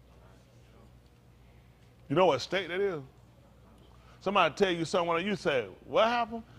They said, we were done. You said, what? They said, you were asleep. All that was happening around you while you were asleep. And then you woke up. How did you get up? You cool. Somebody said they set their alarm clock. Yahuwah set one too. That's right, the Kato Sarah. That's the alarm clock for everybody. That's going to wake up everybody, whether they're at home or they're in the grade, in the yam. It don't matter. And then the mart bar in the wilderness, everybody getting that is your real alarm clock that's gonna get you up. Don't y'all know it makes sense? Like people say, you really believe that stuff about like getting up from the dead? Say you've been asleep, right? You know, and get what people say, man, I was dead asleep. I was dead tired. Why are you using words like that? Why are you making statements like that? Y'all got it? It put me in a state of unconsciousness. Man, you see, and then you understand how many of y'all sleep just overtook you and you fought it and you still, and it won. That's the same thing Moot gonna do. We fighting to stay alive. And guess what? But see, all this stuff that you think about, you have to understand these little principles in order for you to understand what he's doing. It doesn't matter how much you be like, you can take, otherwise you can take another carpenter, you know what I'm saying? You got to give into it. Yep. You say, you know what? I gotta lay down. I gotta lay down. It overtakes you. That's the same thing with life. Moot is gonna overtake us. But it's our confidence in him that we're gonna come. Just like you get up from your sleep. Ain't that right? You'll get up from your sleep, you're like, whoa, man, I thought I was laying up. Whoa, I ain't know I've been asleep that long. Like them people, they get up, they don't know how long they've been asleep in an unconscious state. So now he's telling us, you that was moot because of your transgressions, your ma'al. You got it? Now he talking about, he said, now has he quickened? He made you alive. Y'all got it? Even I think it was Cup, he talked about he made us a lively stone. Because we the abad. Remember he did tell you, he said about think not that he could raise up these abad to Abraham. That meant it would made him lively stones. Then Cup tell him, well, say that the second chapter, the book of Cup, Aleph Cup. We'll come back here, Yahuwah willing. I want to say it's the second chapter. What verse? Is it 2? 2 and 5. All right. Aleph, Kaf. They call Peter, 1 Peter. We'll do 2 and 1 right quick, please. So you can see how they turn 5. How about that? Yes, sir. What we trying to do? Get understanding. That's all we want to do. Yes, we can't do nothing we don't know. That's right. Don't even expect it. We can't do it. That's right. So we're going to let Yahuwah teach us. Limit us, show us, and instruct us, okay? This is what he told her. Listen. Wherefore, do what? Laying aside all malice. And what else? And all guile. And hypocrisies. Yeah. And envy. And what else? And all rocial speaking. As newborn babes. Do what? Desire the sincere milk of the debar. But you do what? May grow thereby. So that we're going to say being born again? You just told me a newborn babe. So what I got to understand? I got to understand how creation started or how birth happened. You just told me to do something. I can't do it unless I understand. As a newborn babe, how many of y'all familiar with newborn babe? Did y'all know they had the ability to eat T-bone steak, medium rare? What'll happen? It'll choke them. And guess what? He just told me how to raise up and rear up people that newly coming to him as newborn babes. But look at what he told them. So in order for you to be born, let me see, again, there's got to be something between your first birth and that birth. What we're going to call it? Yeah. So could we possibly say you that were dead in all your transgression, have he quickened? Could we possibly use that? Yes, So you can't just be born again living. At some point, something had to die. It's impossible to be born again unless something moves. Y'all got it? But see, a Christian have a life you just keep moving like you can't. There has to be a stop. Even with Yahushua, what did he do? Why he couldn't just do it all in transition to living? There's no way. Y'all got it. There's no way. There has to be a move in between. Y'all got it. Just like with us, there has to be a complete stoppage. There had to be a complete disannulment from what we've been doing. A lot of times we thinking we transition, but you still hold on. You hadn't. Y'all got it. Because now he's telling us about being newborn babes. And then he told us what you do. That your desires are toward that, the sincere milk of the word. You know what he told them when he brought them in, which is amazing. You know, about when he brought, I call you not just saying I'm looking, but he talked about he was going to bring them into the land. You ain't going to believe it. What are we going to have? Milk and honey. Milk and honey. What was he trying to tell them? Y'all babes. They were babes. I just brought these people out, Mizraim. I'm going to sit here and start getting them meat. I got to bring them where I can feed them with milk and honey. Sometimes even with kids, to give them to eat, you got to put them to something. What we used to do in the country, you do years ago, it's something for me. The hardest thing to do is get a baby to drink water. Because it has no taste. You just take a little white Karo syrup and pour it in the water, where it just put a little taste in there for it, so they'll take it. I don't really want to take it, they don't have no taste. There's a fluid coming, but it don't have no taste. So they looking for a taste. And he told you to do something too when it came to Yahuwah. But I got to put some flavor to it. Because it's got to be something that my senses, you know what I'm saying, will recognize I take it. Basically, we've been taking the word and how they gave it to it almost like water. It didn't have no taste. So it was nothing we really wanted to consume. Until you put something in it and you flavor it. And that makes you want more of it. Y'all got it? To help you understand it. So now he told her to desire the sincere milk of the debar that you might grow thereby. He said, may grow unto, well, he said, just not just grow. I'm sorry, can I say it? Can we put it down just a little bit more? All right, no. Yes, it is. Man, look here, I'm looking at my mind. I'm something like, okay. That you may grow unto salvation. Because just growing, we're talking about, he's actually talking about growing to deliverance. That makes sense for us. Because just growing, that's because now you already give me a natural idea to think about. And we know about a child growing, you know what I'm saying? Weaning, growing from that, maturing. But he's talking about now actually doing this and using it with growing unto salvation. Y'all got it? And that's what's important for us, taking the information we're getting, and using it toward our benefit of us growing and being delivered. Because now, listen, let me see what happened right quick. But can we drive it down to 1 again? Wherefore, laying aside all guile and hypocrisies and envies and all evil speaking. Now he's telling us, now we're going to draw into the debar, and we're going to use it so we can grow into salvation, because this here is destructive. This killed us. That killed us. That killed us. Kataim kills us. Sin kills us. So now on the next operation of our life, we're trying to use things that's going to keep us into deliverance. That's going to keep us away from that. So you can move more into salvation. Y'all got it? Hello? Okay, let's see what here talk. Let's see. Listen. If so be, then what happened? ye have tasted that Yahuwah is Canaan. See, back to that milk again. See that? A baby know, and they'll cry for that milk. Yeah. They will. They'll cry for that milk. They'll desire. They see it, they realize, they look at it's a benefit to them. They have enough sense, enough knowledge to know it benefits them. You can give them a pacifier. They don't want something to suck. No. There's something. Shoot that junk out. You stick it back in their mouth. Shoot that junk back out. Man, you be killed. That's why they start crying. That's not what I want. That's not what I want. And you know, they realize, I got to get that baby something to eat. They're hungry.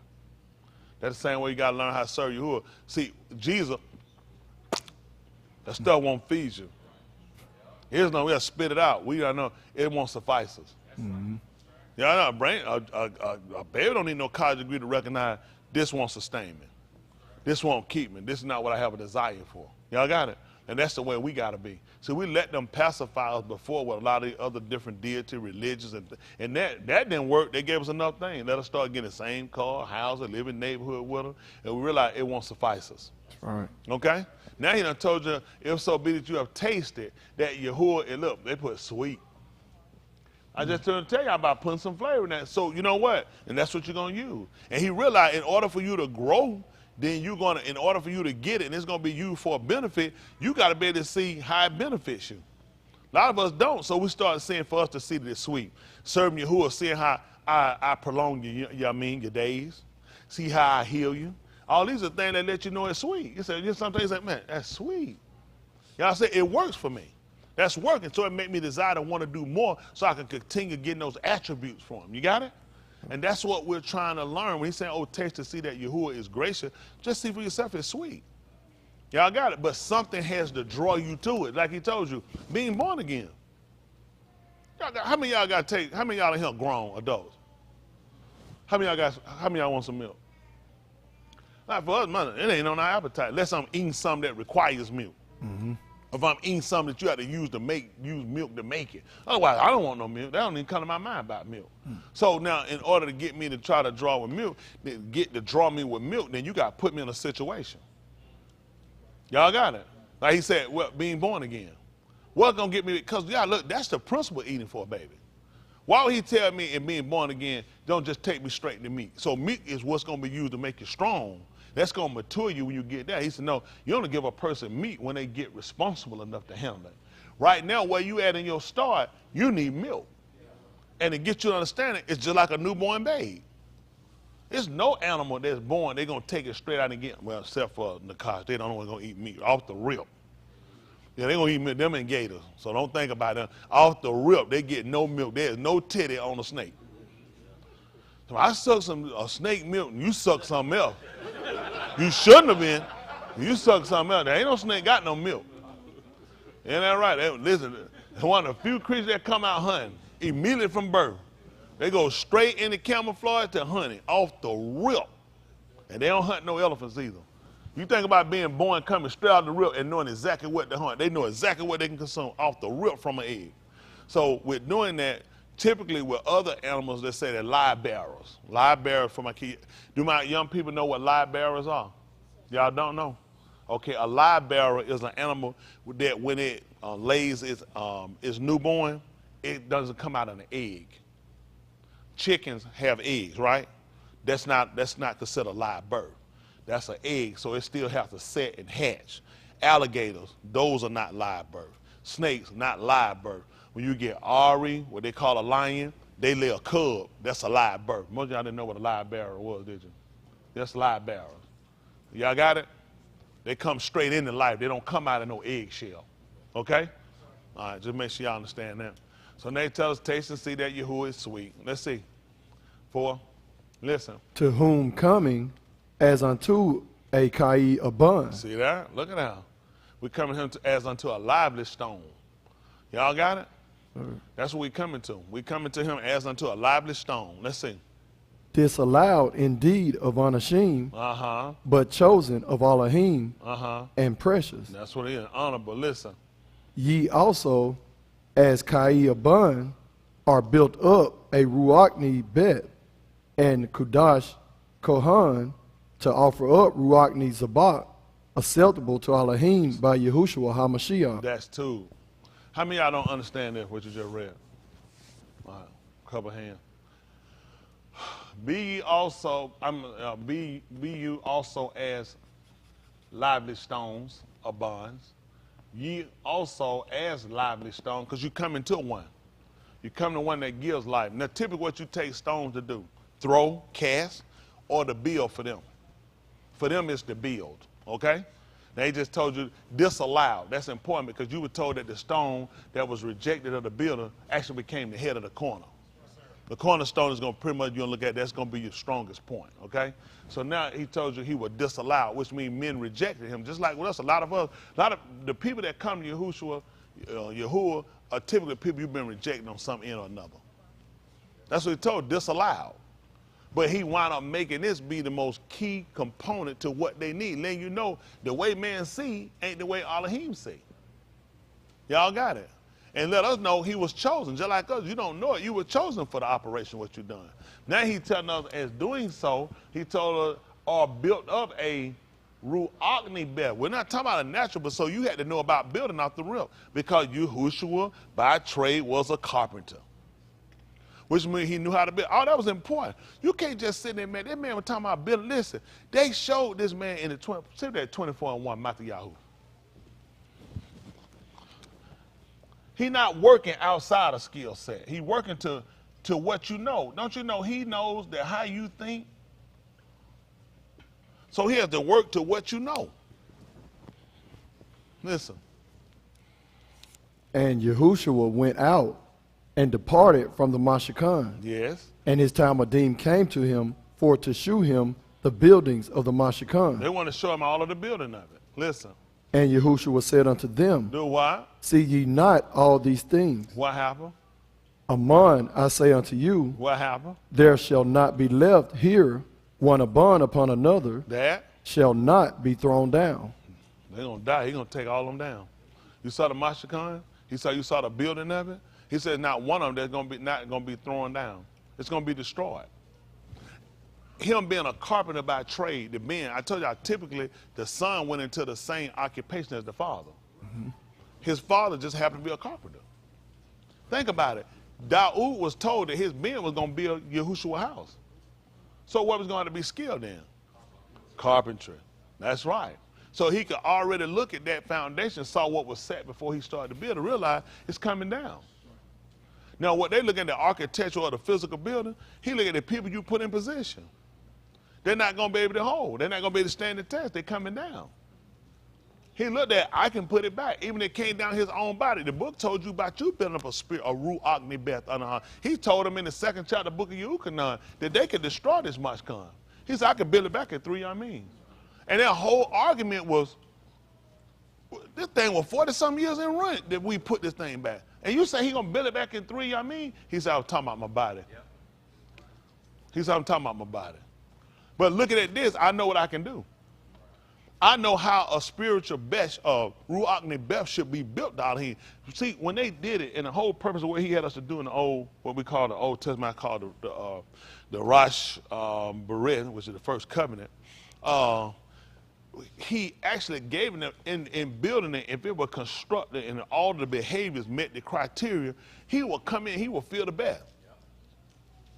That's why they built it. And they built the habitation. If everything was followed literally to the letter of the law, he will come in and fill the temple in the mosque. He will fill it. And this would be as a sign of approval. Showing it. So once they learn how to get him to come in and habitate, where he will come in and fill the bed, and he will go back out, they learn how to keep this same practice into place. Now he came and told them, said, listen, you also are a Ruachni Beth.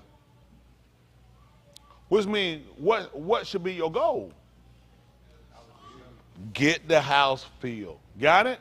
Now, what he tried to get you to look at, now let's go back over to Alahym, the 2nd chapter.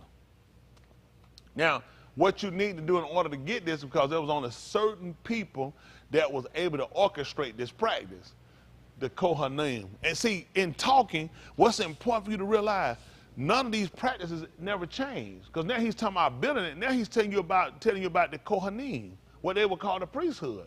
Because these are the people who would have been in charge of getting this done by the offerings. Now he just told you about doing certain offices, but getting the offerings or giving the zabah. There's only certain people that were able to do this. Y'all got it? So it was important to let you know how could the Torah be done away, because I'm speaking to you concerning the Torah. In the 7th chapter of the book of Romans, Shaul said, know ye not Akim? I speak to them. That's why people got complication, even they come down the cup. While he's telling you about stuff, this is Torah-based. Building a bed, a place I can come in and habitate, which means you got to know how to construct it. The people that built it, you would let them know, I put my ruach in their law, that these people would know how to construct it. It was in their minds. Now when they constructed, I only set a certain group of people that could even perform a service for me because they would know what was acceptable. They would know what I reject and what I would not know what I would not reject. When they came, they asked them, the Kohanim in the book of Zechariah, second chapter, Zechariah, you have to go get the second chapter about verse 9. He told you to ask now the Kohanim concerning the law. He want to know if one bear flesh and it be Kodash and he touch anything, whether it be porridge or anything, does it make it Kodash? They said no, and it's simply because it's not Torah to tell us that. I don't know where you could have got it from. He said, well, one that's unclean, and he having it, and he unclean, and his skirt, if it touch anything, does it make it unclean? They said yes. And how do we know that? Hands.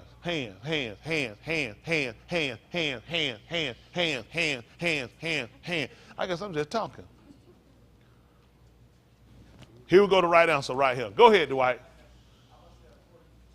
According to the Torah, if a body dies in the house, we also had when a woman, when she was in her uncleanness, when a woman was in her purification time, anything she sat on, anything she touched was what?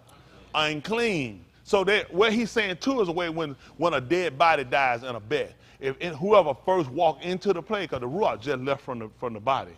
So whoever walk in, you at that point you got some contamination. Now you got to separate yourself for a period of time. Okay? So now you start to look at that. Now we talked about when a woman, when she was in her menstrual time, you got to remember, women didn't wear panties, what we would call breeches. They didn't wear them. They had a skirt. That's why you look at going to be on their skirt and be on it. They didn't have it all that. They have pads and stuff back then. You ain't got no draw. You got a pad. You got to walk like this, like Morticia or the Adam family. And you ain't going to get nowhere. We'd have never made it to Jerusalem. We'd have been 40 miles down the street like Russia trying to get to Ukraine. So when she sat on something, it could bleed through, which will make it uncontaminated. So anything she touched during that time, you wouldn't. Remember when Rebecca recalled them when they left, and she said her father was going to check. He was checking the tent. She said, forgive me for not standing up. She said, I'm in the time of unashamed. And you know, he looked at, I'm not touching that stuff. Because she done bled on her. I'm not touching that stuff. It's unclean. Y'all got what I'm saying? So when you're hearing things, unless you can compare it against something, you don't know. Y'all got it? So that's why we start to get a better understanding. That makes sense? So you ask the Kohan, look here, you also as lively stone, because you came to one, and you remember, you've been born again. You had life. Remember, you were dead because of your trespasses. So now we're talking about you being alive again, right? So now we're starting to look at the practice. Now he told, because Yahusha also a lively stone, who was what? When we took him, guess what they went in? They went and looked inside of the cave. He told you, look into the hole and to the rock from which it was dug. Why y'all thinking it was significant that we had to get him out of a cave? You attempted to find rocks in there. And guess what you were told when you went there? Why seek the among the dead? Why are you seeking a lively stone among these dead rocks? Well, you were dead because of your kataim. So guess what now? You also have became a lively stone. Because now you done transition from what? The lying, the drinking, the whoremonger, the adultery, the guile, the hypocrisy, the false pretense. See that? Guess what now? You also, remember, he became your zabak. Whatever you did fell on him. So now when he zarak kum from it, guess what happened? He became alive again. Why? Because that's already done away with. Those things have passed away. All things have newborn. Newborn. Newborn. Y'all got it? So now I desire something. So now I'm telling you that you also done became a lively stone, living stone built up. A ruach nibeh. That's what you're doing. Listen. And because this is the only way you can do this to offer. See, you look, people running, you can't do this. You cannot, let me see, you can't do this unless you this. That's right. There's no way. And this didn't happen because Cuff said it. Your book told you he was going to make us Kohanim. That's right. See, you can't take that on your own. Like the book said, this office, no man take it on himself. Alahym already orchestrated that you have become one. Yahuwah, I just lift up my hands. I just offer you all my the singing with Zilmar and my Tahada. You can't do that yet. That's not your office. Now we're looking at Uzziyahu. You see how dangerous stuff is? They had us stand in church. You can't do it. That's not your office. But he said we was a Malak. So was Uzziyahu. They call Azai. See how you now? Guess what happened now? Now I'm back in transition. I'm back in transgression. You see how these people have been more dangerous and detrimental because you just stepped outside your office. The only way to get plus, how some dead gonna offer up something? I know I ain't doing everything you told me. Oh, I harm you. Oh, I just lift you up. Oh, he said, I really want you to shut your mouth. That's why he looked at, they need to be taught of me. He told you, he said, all of the precepts about me, it's been taught by Alahym. It don't matter about how you're living. Just serve him, give it to him. Give him all the praise. Go ahead and worship. Go ahead and sacrifice to him. Are you serious? This is an error. Look at how long have I been in error? The more we learn, the more we realize these people don't know what they're doing. They just got everybody running and just saying, the Lord understands. He probably do. Yahuwah don't know what we doing. It's just like he said, I came through Mizraim. Mizraim, he said, I don't understand what y'all saying. But you know they told her, Yahuwah understand everything. If I just go beep, beep, beep, beep, beep, beep, boop, boop, boop, boop, boop, he know what I'm saying. He said, I got that Luther shit. You finna be gone. That's what you finna do. You finna mess up and be gone. That's what I'm just saying. They taught us so much error, but it made us feel good. Then hey, you can just think about it. Listen, you don't need no man. You don't need no man. Listen, you can just worship yourself. You just start praising, start giving all the whole time. You're in error. Why in the New Testament they call it, Old Testament done away done? Why is this man telling you about listen, this is key. Kodash, because anybody that knows Thru knew, he said, I separated Louis. I separated. You just can't be Kohanim. You have to be a separated one. Because the Rosh Kohan is separate. He can't do that. Let's see this. 7th chapter of the book of ABBA. How about that? 7:23. They call ABBA. They call Hebrews.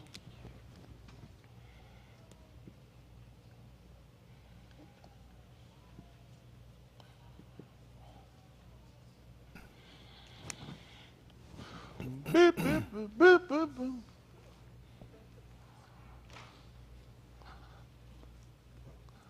Hello, Ms. Hood. Do you know? All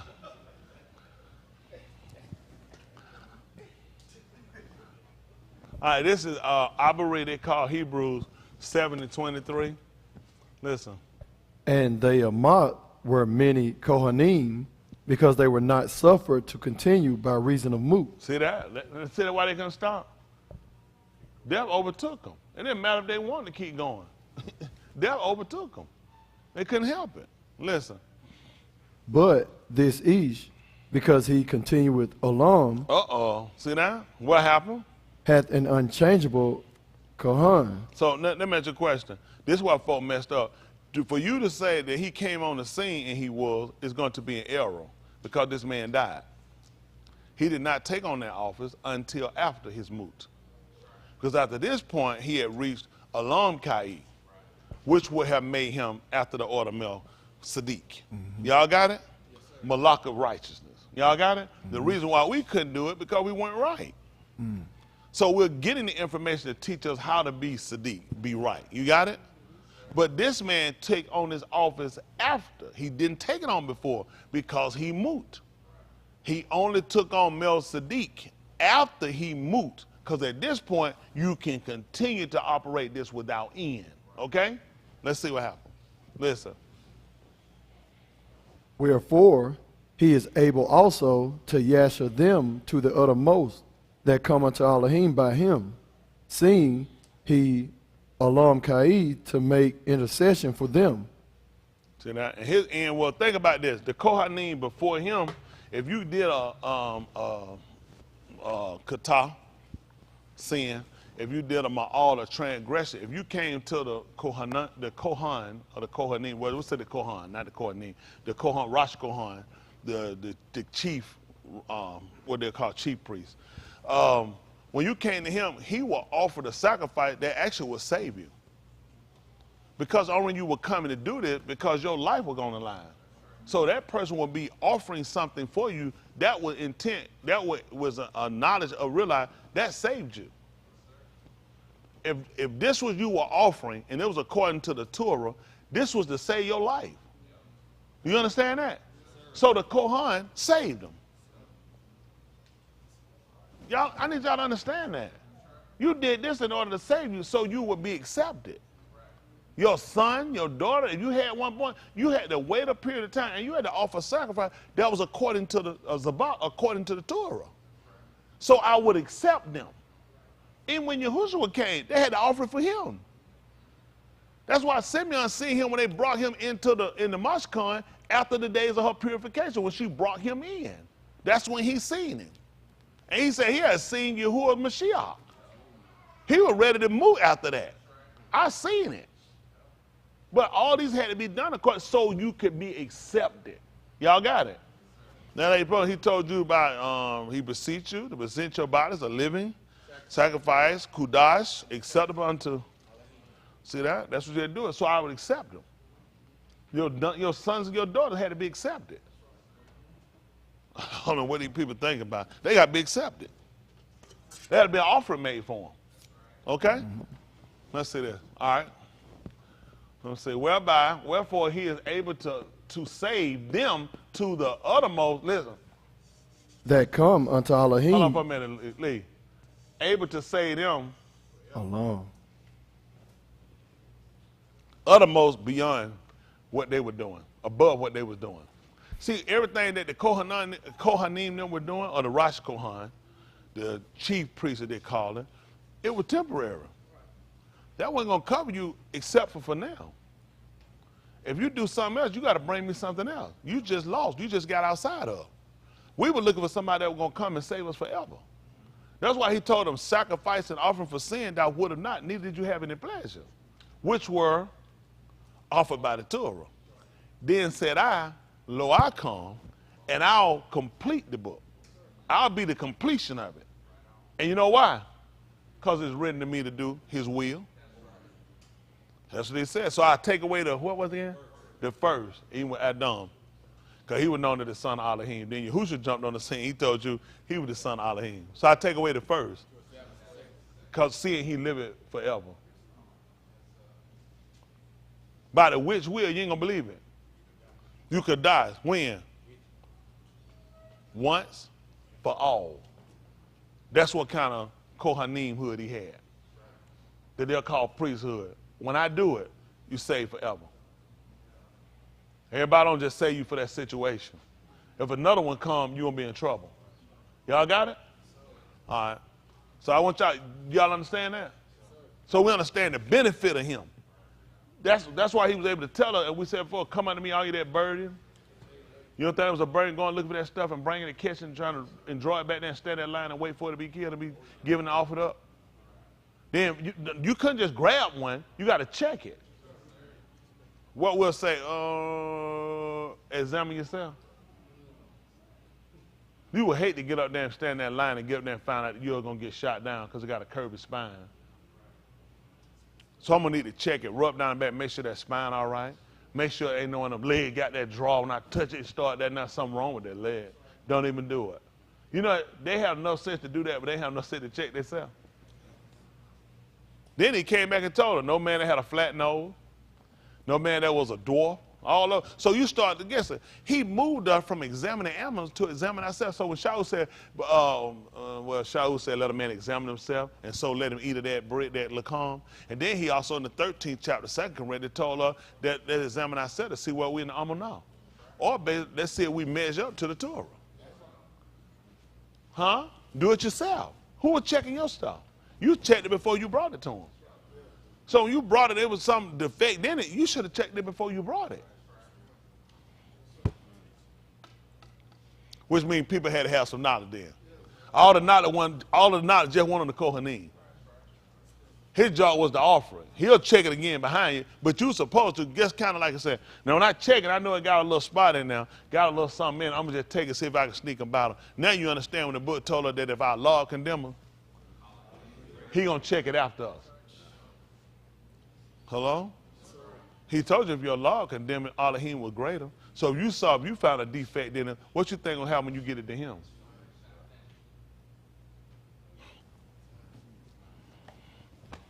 Here's what they really wanted. Okay? So now we're looking at uttermost that come unto Alahym, forever them that come to Alahym by him. The Kohan. So that's why he tried to tell you can't get in without him. No more than you can offer your own sacrifice.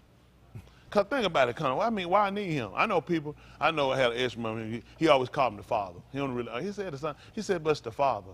But you can't get to the Father except through the Son. There's no way to get to the Father except through the Son.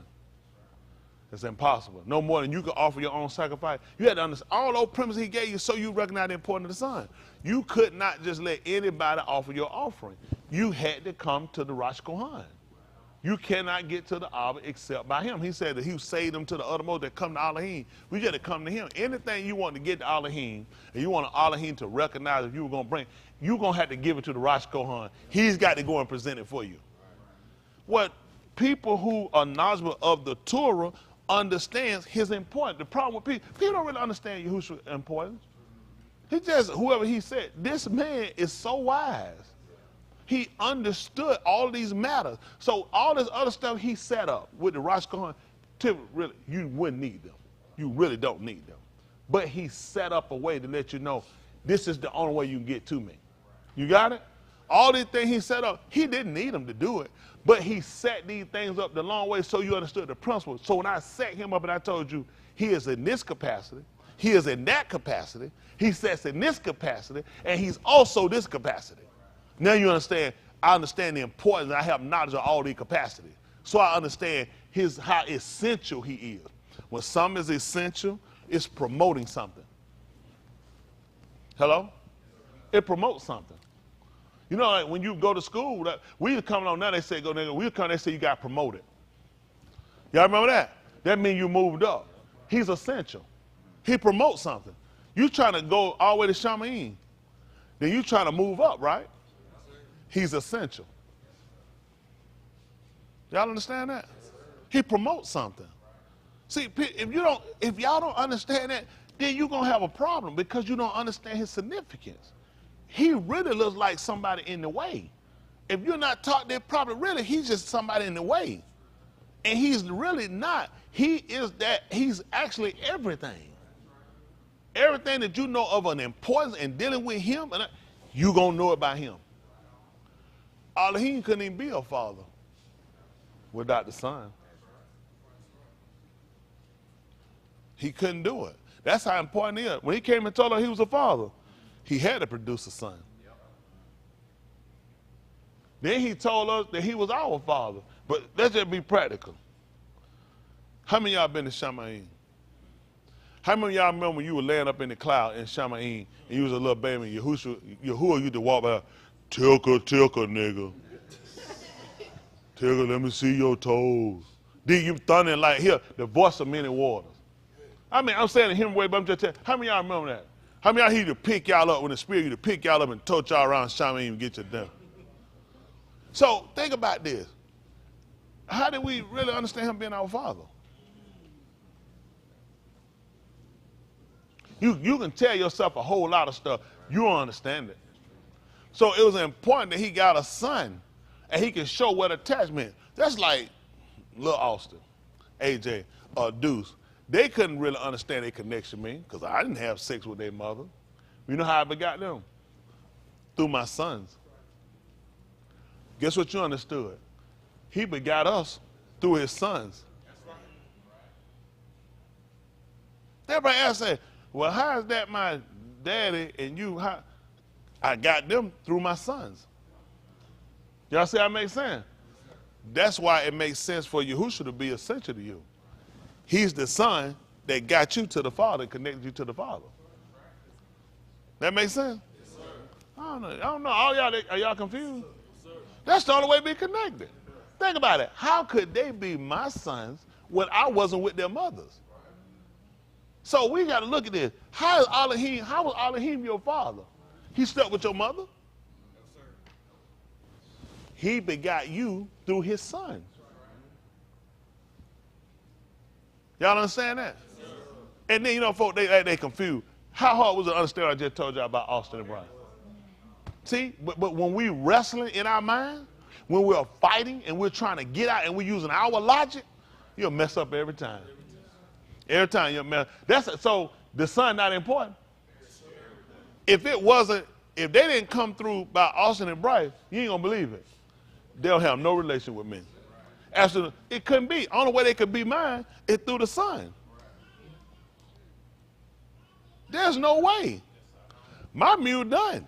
The only way, oh, my mule, yeah, that mule, I'm about to park a tractor right beside her and tie up to the gate. That mule done. But you think about it, the only way that I could beget any more children is through the sons. Make sense? So when you sat down to rationalize your connection to Yahushua, you had to be his through the son. That's how Alahym is your Abba. Got it? The same thing we learned with we learned with Laban. He never said, "No, my grandkids." He said, "These are my children, my benin." Because he looked at how he begot them through his children. These are mine. That's how we understand how we belong to Yahuwah, through Yahushua. There's no other way for you to be connected. Okay? All right, we'll move on. So y'all see that? Always that come to Alahym by him, always living to make intercession for who? Us. That's important. Remember, they couldn't continue by reason of what? Moot. So I'm definitely going to compare him with them. This ain't the first time I ran into somebody who can do this. Am I going to have to worry about you dying? He said, no, seeing he ever liveth. Y'all got it? And the reason why he always lived, let's go back to what we know naturally, because of the seed. Y'all got, as long as I got seed, I can produce life. Y'all got the new, it continue. As long as you got seed, I can continue. I can buy a watermelon, eat that watermelon, I'm done. I can't get them unless I go buy another one, and if they out, I'm done. Except now, that's right, except I left me a seed. I wouldn't have no more watermelon. Y'all know how watermelon done continue since the start of they've been here? I don't know why people make it so complicated like this man done made up something to fool us. It makes sense. How does a watermelon make it all the way from when he first made it to now? How's an orange made it all the way from Indiana to now? And man, but man has continued. Why? Because of the seed. He uses nature, he uses experience, the different things we have to teach us. Guess what? You can see this. You can know that this become an order for you. You need a seed. Y'all got it? Okay.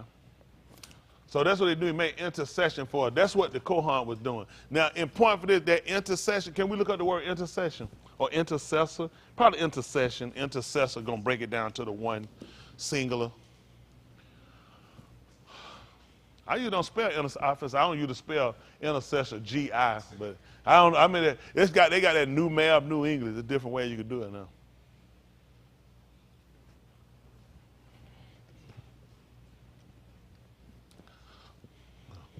I heard he said intercept. Yeah, they tried to pass it to me, but then somebody intercepted. Intercession. The act of intervening on behalf of y'all young people getting that. But you might have blown it up a little. That's good. No, I like that.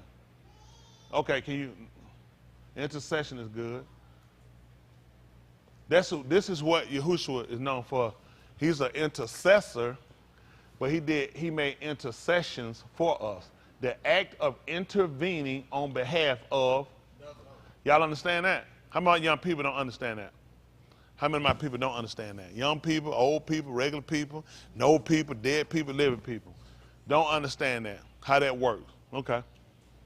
Now, This is what we were told and taught about him, that he made intercession for us. Okay? Now we got to go back and look at how do we find the act so we really understand it. Okay? Let's look at the 2nd chapter of the book of Alahym. They call Exodus. See if that's about 2 and 8, 2 and 9. Where are we down? I'm saying. Alahym. Muth.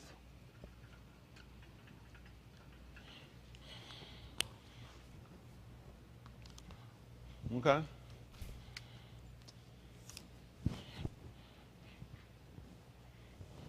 I put 9. We're going to wind up reading down. Well, we up high, but then we'll take up time. We'll wind up hitting something probably. Probably want to jump on down by 11 or 13. 11, let's say, yeah. Let's see what happened. 2011. Okay? Look, listen. And it came to pass Listen. in those Yamim, In those days, listen what happened. when Mushah was grown, That's tight. So guess what done happened now? First he had to have the sincere milk that he could grow thereby. See, in those days, guess what happened? Moses got grown. Mushah got grown, which means he moved away, and now he was able to take meat. Let's see what happened. that he went out unto his Akim, And what happened? and looked on their burden. Mm-hmm. And he spied in Mizraim smiting an Abri, Yeah. one of his Akim. Yes. And he looked this Darak and that Darak, and when he saw that there was no Ish, What happened? he slew the Mizraim And did what? and hid him in the sand. So guess what he did, my young people? He made intercession. So what happened was, hypothetically, let me see, can I borrow y'all too? No, he looked asleep. No, I want you to wait. No, I'm on the phone. Come for a second. He don't talk, get up, man, I'm finna be on TV. No. Hypothetically, if these two had an altercation and one was hurting the other, I don't know who y'all want to say, one was hurting the other, I would step, this is a lot, I mean, that's tight, man. We was supposed to be reenacting it, like, I mean, yeah, I don't know if we did. That nigga done gone crazy. No, but hypothetically, he was going, what Mushah was looking at was, he was looking to see before he got in it, was anybody gonna do anything? Because this is my op. And I'm not the only person related to this man. Is anybody gonna do anything? So when he saw that nobody did anything, he stepped in and slew the Mizraim. He killed him and he hid him in the sand. He buried him. Y'all got it? So that's 2. So that's what an intercession did. I stepped in hypothetically. I was demonstrating him stepping in to defend somebody else's cause, okay? Another term we'll look at is a mediator. A mediator is a person that solves a dispute between two people. If both of these people were arguing and couldn't get together and they kept arguing, I said, ho, come on, brother, hold on, stop. What's the problem? Well, set aside and set aside and set aside, set aside. Hold on, let's stop, because I want both of them to be able to hear each other's side. And let's sit down and come to a concession or come to a conclusion that makes sense, that's practical on both people's end. That's what Yahushua did. So he operated all the capacity. He was not only our intercessor, where he stepped in on the behalf of one, he also stepped in to mediate, because us and Yahuwah had a problem. Y'all got it? He also stepped in on our head and became an intercessor for us. You ain't gonna believe it. Cartaine was killing you, nigga. And all I was looking to see, ain't nobody done nothing. Nobody did nothing. Huh? Let's say that 1522, Yehukanan, and give me Acts of the Shalakim, they call Apostle, the 7th chapter, and about the 22nd verse. Maybe about 19.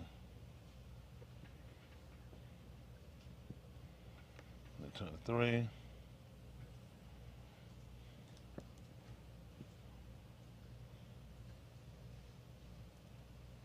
Yehukanan 22, 1522.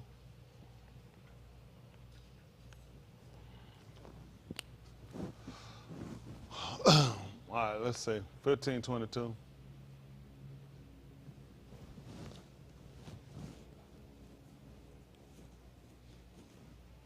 Listen. If I had not come and spoken unto them, they had not had kata. See that? They had not had kata. Hold on, sorry. He said, hold on. But now they have no cloak for their kata. Which is an excuse. Go ahead. He that hateth me The what? hated my Abba also.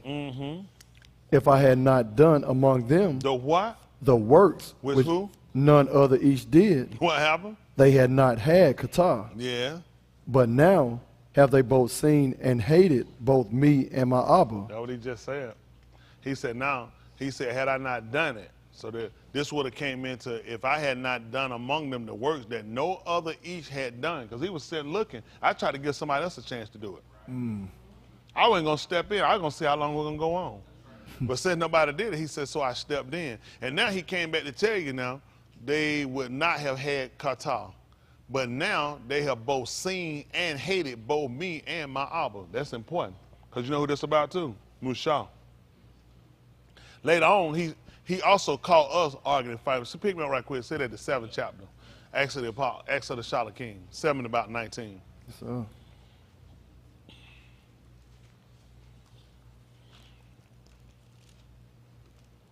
You'll see where some of your hate come from. 7 and 19. Listen.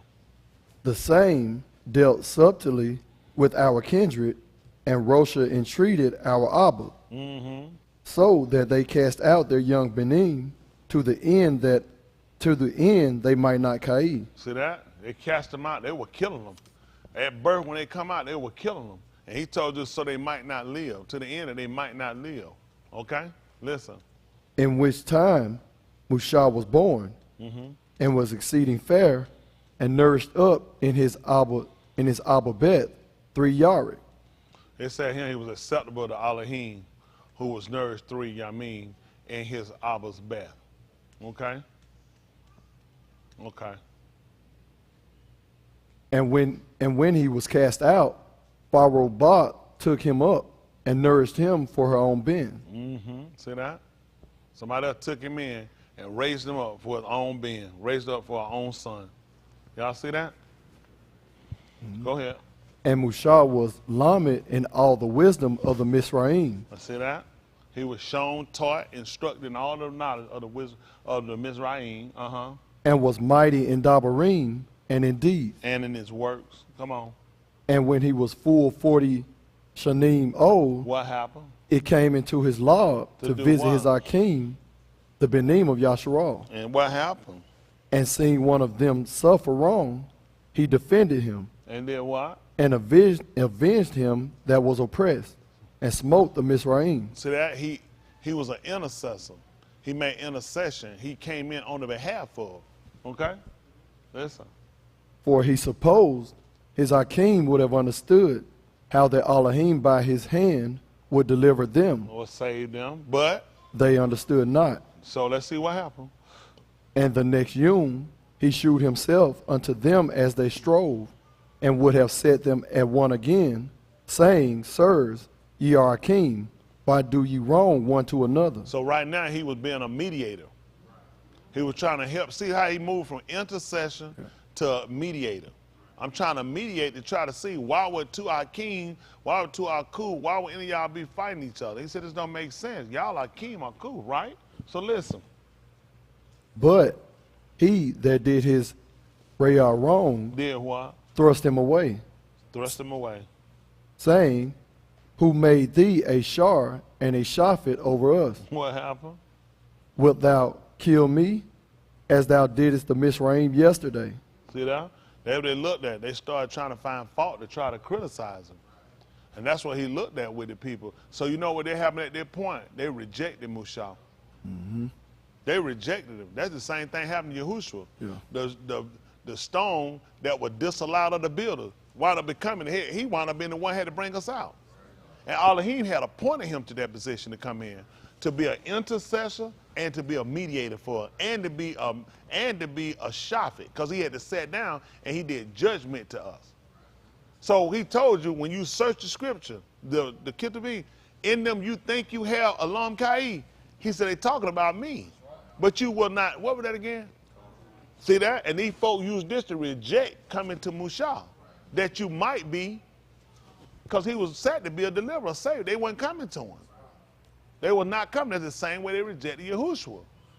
He said, but don't think that I'm going to make my accusation about you unto the Abba. There's another one that already accused you, even Mushah, in whom you trust. Because had you believed Mushah, he actually was writing about me, because he responsible for writing that second. He responsible for writing that book. He said he was writing about me. That's how I understand it.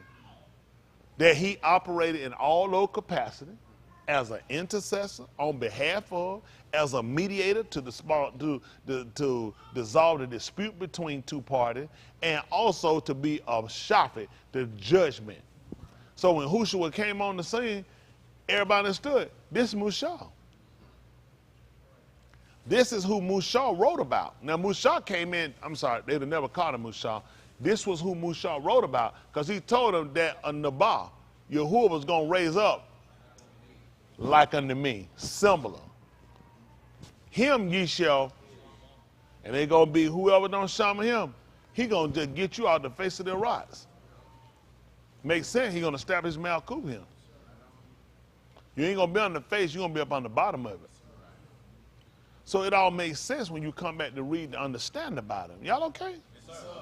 I want to make sure we get this. Am I telling y'all where y'all can understand it? Because a lot of times we hadn't looked at it to the degree of what it was. And like he said, he supposed they would have understood how Alahym by his hand would have delivered him, but they understood not, which means they hated him. They hated the one that came to deliver them. Y'all got it? And that's what we're trying to make sure we're not guilty of. When we're starting to wrestle with and try to rationalize our behavior when it's against what he gives us, you hate him. Because he said if you're a harbin, he tried to help them out. They didn't want to keep it. He looked at, they hate me. And that's why, and when they hated me, he looked at, you didn't have no reason. He said, like they told you hated me without a cause. You didn't have a reason. All the stuff that people ran up to try to put on Mushah, they did it. It wasn't even a cause for it. It wasn't a cause. They tried to say that the people had the same ability that Mushah had. He took too much on himself. He said, no. He's like, these people, are you serious? We'll let Yahuwah settle this dispute between us. All the man was doing the job Yahuwah set forth for him to do. And people will hate you because of the position of what you have to do. But it's a benefit, and you have to be willing to realize all that is entailed with the job. How they going to come along and they're going to hard me, and they hated Mushah, and they hated Yahushua? I'm going to be some special gift? They're going to hate you too. Yahushua tried to tell me. He said, if they hated me, they're going to hate you too. Unless you're going to do something different than me, they're going to hate you. It goes along with it. And it all shows you how that everything he set up, prescribed for, is still the same. It don't matter. They get caught. They went from walking to camels to horses to wagons. It don't make no difference. People don't change the same thing. Hello? Let me finish up and I'll try to let y'all go. Give me the Ephesians chapter 2.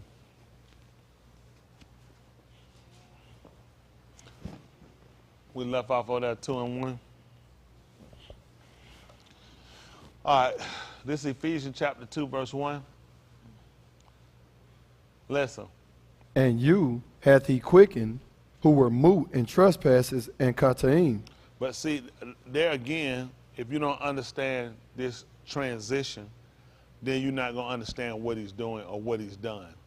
First of all, you got to first come to grips with what your condition was before him and what's your condition after meeting him. Okay? It's just like the man that met him who was blind from his birth. That was his condition before. His condition after, he wasn't blind. And he came into the knowledge of. That actually increased his sight. Y'all got it? He got his sight. He said, well, where he came from, I don't know not, but what he did, I know was a marvelous thing. But then he saw him and he talked to him. Yahushua taught to him and instructed him on a money in him he wanted to know so he could amon. And y'all saying that's the change after you come into the knowing of him. He had to defend his new creation. He had to defend his new actions. Just the way you got to do it. You're not going to make changes and not have to defend it. That's why it was important for you to know how to do it. Just like with Daud, he had to know how to defend his new action. After Yahuwah done sent in for him to be Mashiach, which would be the anointed one, he was able to defend why he was able to fight.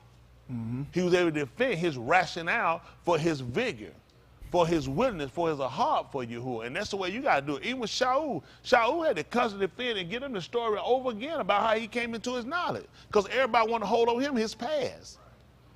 So you got to understand how your future plays a part in your defense, try to defend it when people tell you hadn't changed.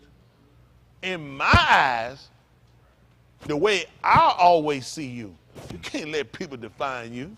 Right. He was able to defend his cause of how he had changed, where he came from, what he did. He thought this was the right way to do it. He was able to explain it to him. I know why people, I can't say it. The Lord, I just, I can hum. I'm not to hum nothing. These people are able to give a defense to the rationale to why they took the stance they took. That's why we try to go over this, make sure y'all understand it, make sure you got it so you can explain it if you have to defend your reasoning for your actions. Y'all got it? Versus you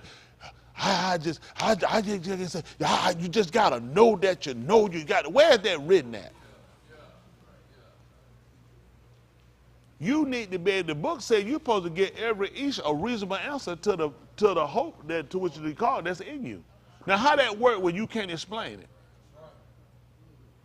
Tell me where your rationale that you can't explain when he said you're supposed to get everybody a reasonable answer. You see why it's important? He said they all had to be taught Alahym. That's why I go over this and try to take our time, make sure we understand it. We got to look up a word. We got to look at something else to make sure you understand what he did for you. What did he do for you? For me, he was an intercessor. Then he became my mediator. He become a shafet. That's right. I'm looking for him to shafet me. By him is how I live. Shaul told, listen, when Shaul told them folk, in the Mashiach we breathe and we move, he said they couldn't stop the people. They finna offer Zabak to him. They said, and with those Dabarim, say he couldn't even hold the people back. Some folks would have did sacrifice to him. He had to stop them. Words got power in them. Words can agitate you to piss you off. So you look at your stinking hoe. Well, how you get like that? Don't tell me it was a just word. Right words will kick you off. So that's amazing. I can say the word make you ready to fight, tear up something. Ain't that right? I can tell you somebody moot, that's a word, and you'll cry. And then you're going to tell me Alahym word ain't got no power. Word got power in them.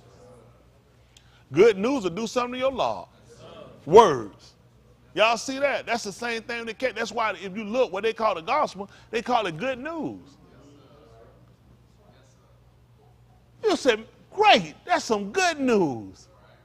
Isn't that right? They hear that we weren't actually going to be charged for the crimes we committed. To get that call to know legislation was put in that we're going to be delivered, that's some good news. That's why when you look at when they come, they say the good, they make it good news like it's child, like a company. That's good news. All these folks saw was destruction. All we done saw was the wrath. We got more of the wrath for Alahym than we done got of the tube of it. We didn't get all the benefits of Alahym. It's just like a person working on a job. You know how many people lost their job because they didn't go through and had gotten and had read through their packet and realized what rights were given to them? So without that knowledge, guess what happened? You become alienated from it. You're alienated from the commonwealth. If folks go to their job, work yet, never even got in the 401k packet, never even signed for that stuff, and all that without, because without the knowledge, you were alienated from it. They don't just give you that, well, you didn't know about it. But we just set up on our own. No, we didn't. You didn't have knowledge of it. So therefore, you without it. So once you become knowledgeable of, now you're able to enjoy all of it. You have the access. That's what the book says Yahushua did. He gave us access by the Ruach. By that knowledge. It gave us access. Now we can do what? We can enter in. The door will close. We know the door will close. Why the man told me to bring all the tithe into the storehouse? So it can be food well. And prove me now that I do what? Why don't I open the door? I close the door to you. Access closed. Y'all said that then Yahushua came along and told me, enter ye in by the window. Told me to come in the dark. I gave you access. I gave you, the door was closed. You couldn't have got in. They knew that from when they closed the door for Jerusalem. When the door was closed, who could come in? When Nahum y'all came, what he told them for? Y'all gonna stop coming through this door. We have Shabbat. He told them you ain't gonna be large on the other side of it. You can't get in. Same thing with Yahuwah. These folks talking about, I might not be in heaven. I might be on the outside of the door right there, but I be saved. Use a damn lie. You ain't gonna be outside the door. You think he Nahum y'all ran them off from the door? Your ass finna hang out there? No, stop. I'm just because in their mind. My mom, you remember someone that told I might say someone's in heaven gonna be naked. One lady, she said, you remember years ago, one lady told you that, she said she's gonna be in heaven, she just had her stripes on. Hell, you gonna be a zebra? They ain't never read this stuff. Hold on. She might be Adidas. I'm gonna change it. He gonna get up and say, I'm gonna come push that joker. Then the man wear a zebra shirt and talking about more stripes down a zebra. Jaheed, I'm gonna tell you, Jaheed, you are #1 hypocrite. Man gonna wear a zebra shirt and have more stripes down Adidas. See that? What I had to put up with Jaheed. But now we see the importance of understanding, making sure we actually know. No more of this pretend, like he said, no more each teacher talking about know Yahuwah. He said all of them gonna know me from the least to the greatest. And he giving us the opportunity from our small kids all the way up to the adult, from the people that set up whether in money or whatever stature there. He said everybody gonna know me because I'm gonna make sure they all gonna be taught of me. Y'all got it? Because you're gonna be taught by him. These aren't my words, these are his words. Okay? Now he said wherein? In time past, ye halak according to the course of this olam, according to the shar of the power of the air, the ruach that now worketh in the benim of disobedience. So it's still him. See, now you've been separated from him. Now since you've been born, it no longer have. Now, guess what happened? He took away the power and strength they had over you. Hello? That's what he did. He came and, listen, he came and took away the sting of it. That's what he did. He took away the sting of it. He told you it's still him. See, it's still working. Guess who got it? The people that don't shama, that don't hear what it intent to do. He said they still stuck with it. They're still under the controls of it. They're still hypnotized, mesmerized by it. He said, but not for you. So now guess what? You can see you, the old you in them. Man, why these folks out here doing this? Drinking out here, oh man, why these folks out here doing that? Because they don't shama with they don't hear with the intent to do. So he done came along and unstopped our deaf ears. That now we know to listen with the intent to do because we're truly looking for deliverance now. And the reason we never saw it before, because we didn't really see how detrimental our state was. That's the problem. Listen, it was an illusion about the detriment of our state. So now we understand our state. We don't understand what we got to do to change it. And you can still working. Okay? Come on. Verse 3. Among whom also we all had our conversation in times past in the lust of our basar, fulfilling the desires of the basar and of the mind, and were by nature the benim of wrath, even as others. See that? And he looked at now, because you're born of. So you look at when you're born of, that more or less makes you relate to. Y'all got it? Like, so when you go to your family reunion, typically less people bring outside people. These are all people you related to through birth. So let me see. You lie, cheat, steal, homo, commit adultery. That's what you're related to. That's why I stay so close to you. These are close relatives. They're not far distant from you. Y'all got it? Yes, sir. So that's why we had to change your relationship. It is. Sometimes you have to change your relationship in order to make changes. Okay, Yahushua came in and said, think not, I come to send shalom, but what was again? Sword. What does sword used to do? Kill, punch, or pierce, or you can divide or cut. The same sword, to know that, is the same sword in the 5th chapter of the book of Yekazakal that they call strengthening of Alahym, that they call Ezekiel. He told him to take him a sharp sword. One writer said a barber's razor, and he was to take and let it come upon his beard and take the hair now, and he was supposed to cut it. Now all of the hair was connected. And he was taking hair that was connected string, and I want you to cut it. Take one part and bind it in the tie of your skirt. Other, I want you to take it, I want you to let it blow in the wind. I'm separating it. That's what he said. I want you to keep it with you. So that's the same thing. Don't think I came to send shalom. He said, I came to set a sword. He said, I'm going to set mothers against daughters and fathers against sons. He said, a man's enemies, foes, going to be them of his own best. Because once that information comes, it's going to come in and going to change our relationship. It changes our relationship. And people be like, you done changed. You ain't the same. You in that church, not church, synagogue. Same thing to me. It's working. Then first thing I do, start crying and praying. Dear Lordy Jesus, why is me and my family not getting along all of a sudden now? We were so great before. If you could be so kind, Lord Jesus to Jesus, come in and put us back together again. I didn't cut y'all to separate y'all to put y'all back together. I cut y'all to separate you so you can grow. So you can break the bands of what's been holding. A lot of folks don't believe your family a lot of time will hold you back. Some of your relationship and some of your connect, it will hold you and keep you from growing. So you wouldn't do it. He just took it. Them hairs on their face, they weren't going to do that. He said, take, you had to cut them away. Then I want you to cut them. Take some of them and throw them into the fire. Let you know, some people that connect to you going to burn. Some people connect to you going to burn. Listen, he said, no. He said, put the wind. Put it in the wind. And then, you know, he said, take the sword and put it behind it. Some folks going to get away and get scattered. Yahuwah going to put the sword behind them. And he going to let them go just so the sword go behind them and come and kill them.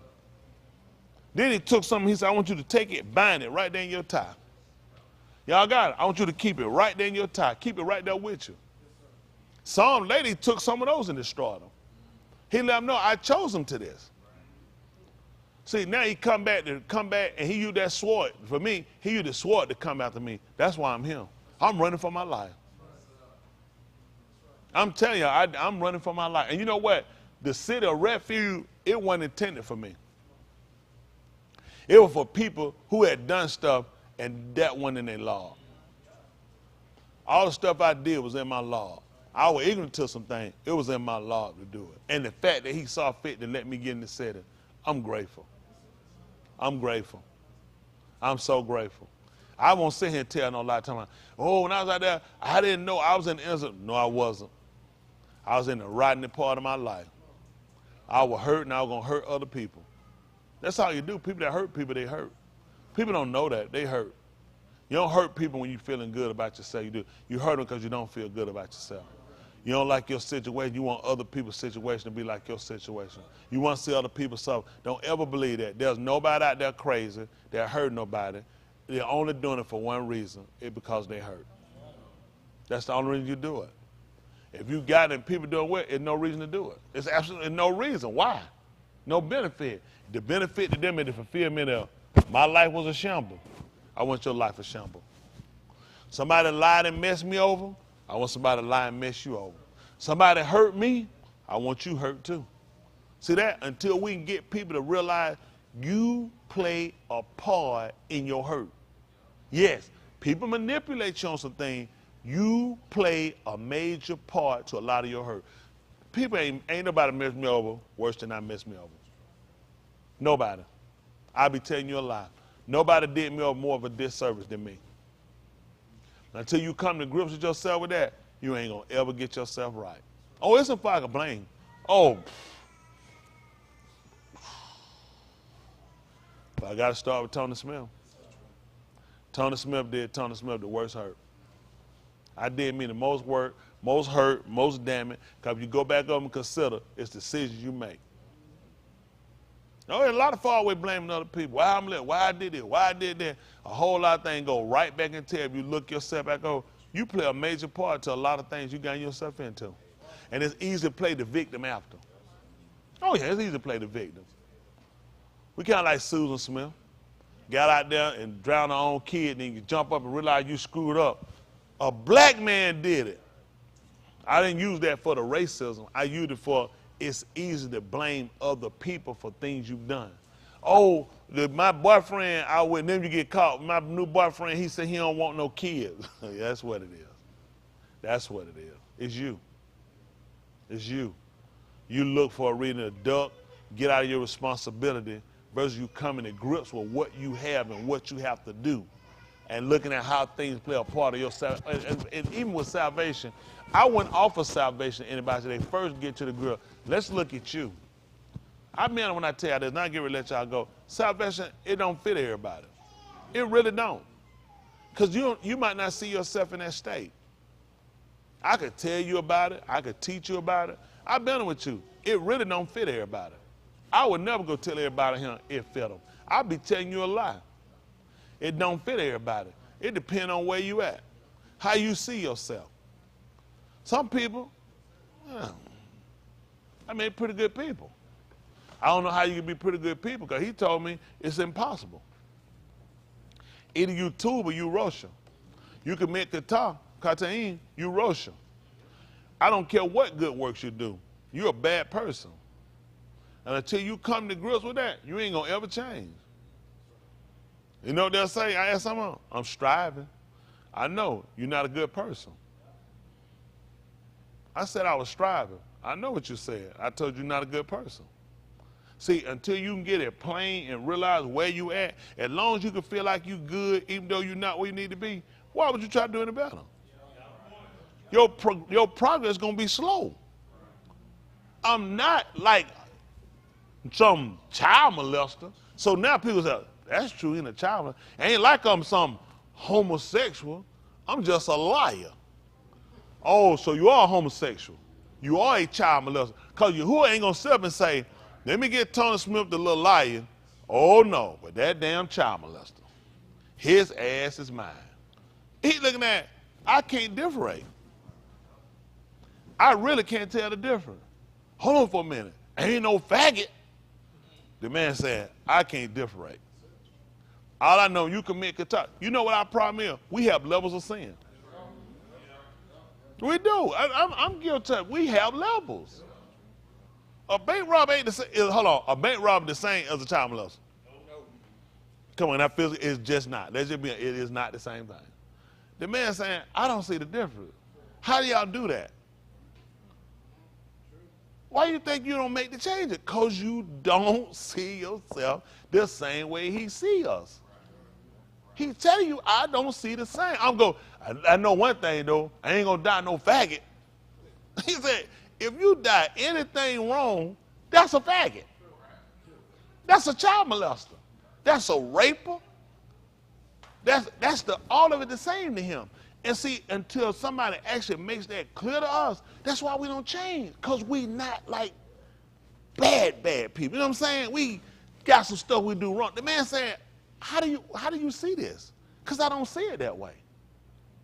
When he showed Yirmiyahu the 2 basket teeth of the summer fruit, he said, what you see? He said, I see 2 baskets. He said, what about the fig? He said, one of them too. He said, the other one, they're so bad. He said, it can't be eaten. They can't be taken. He said, the ones that's 2, these are the ones that did what I told them.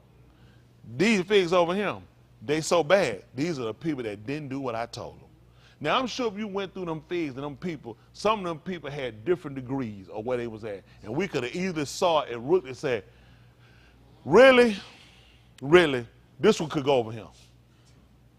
I'm telling you, you can pick through some stuff right. You can look and see. You can get some fruit. Sometimes got some. You can cut that part out.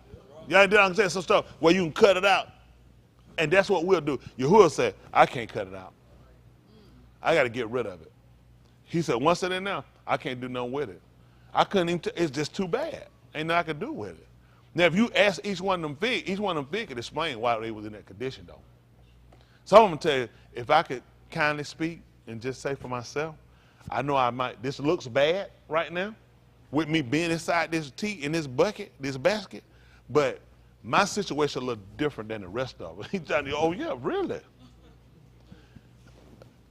I did some things, but not like what they did. He said, yep, and that's why you're in that basket. That makes sense, though? Once we start getting this understanding, we'll start moving differently. We'll start looking at things differently, and we'll start getting a different result from him. All right? That's 2.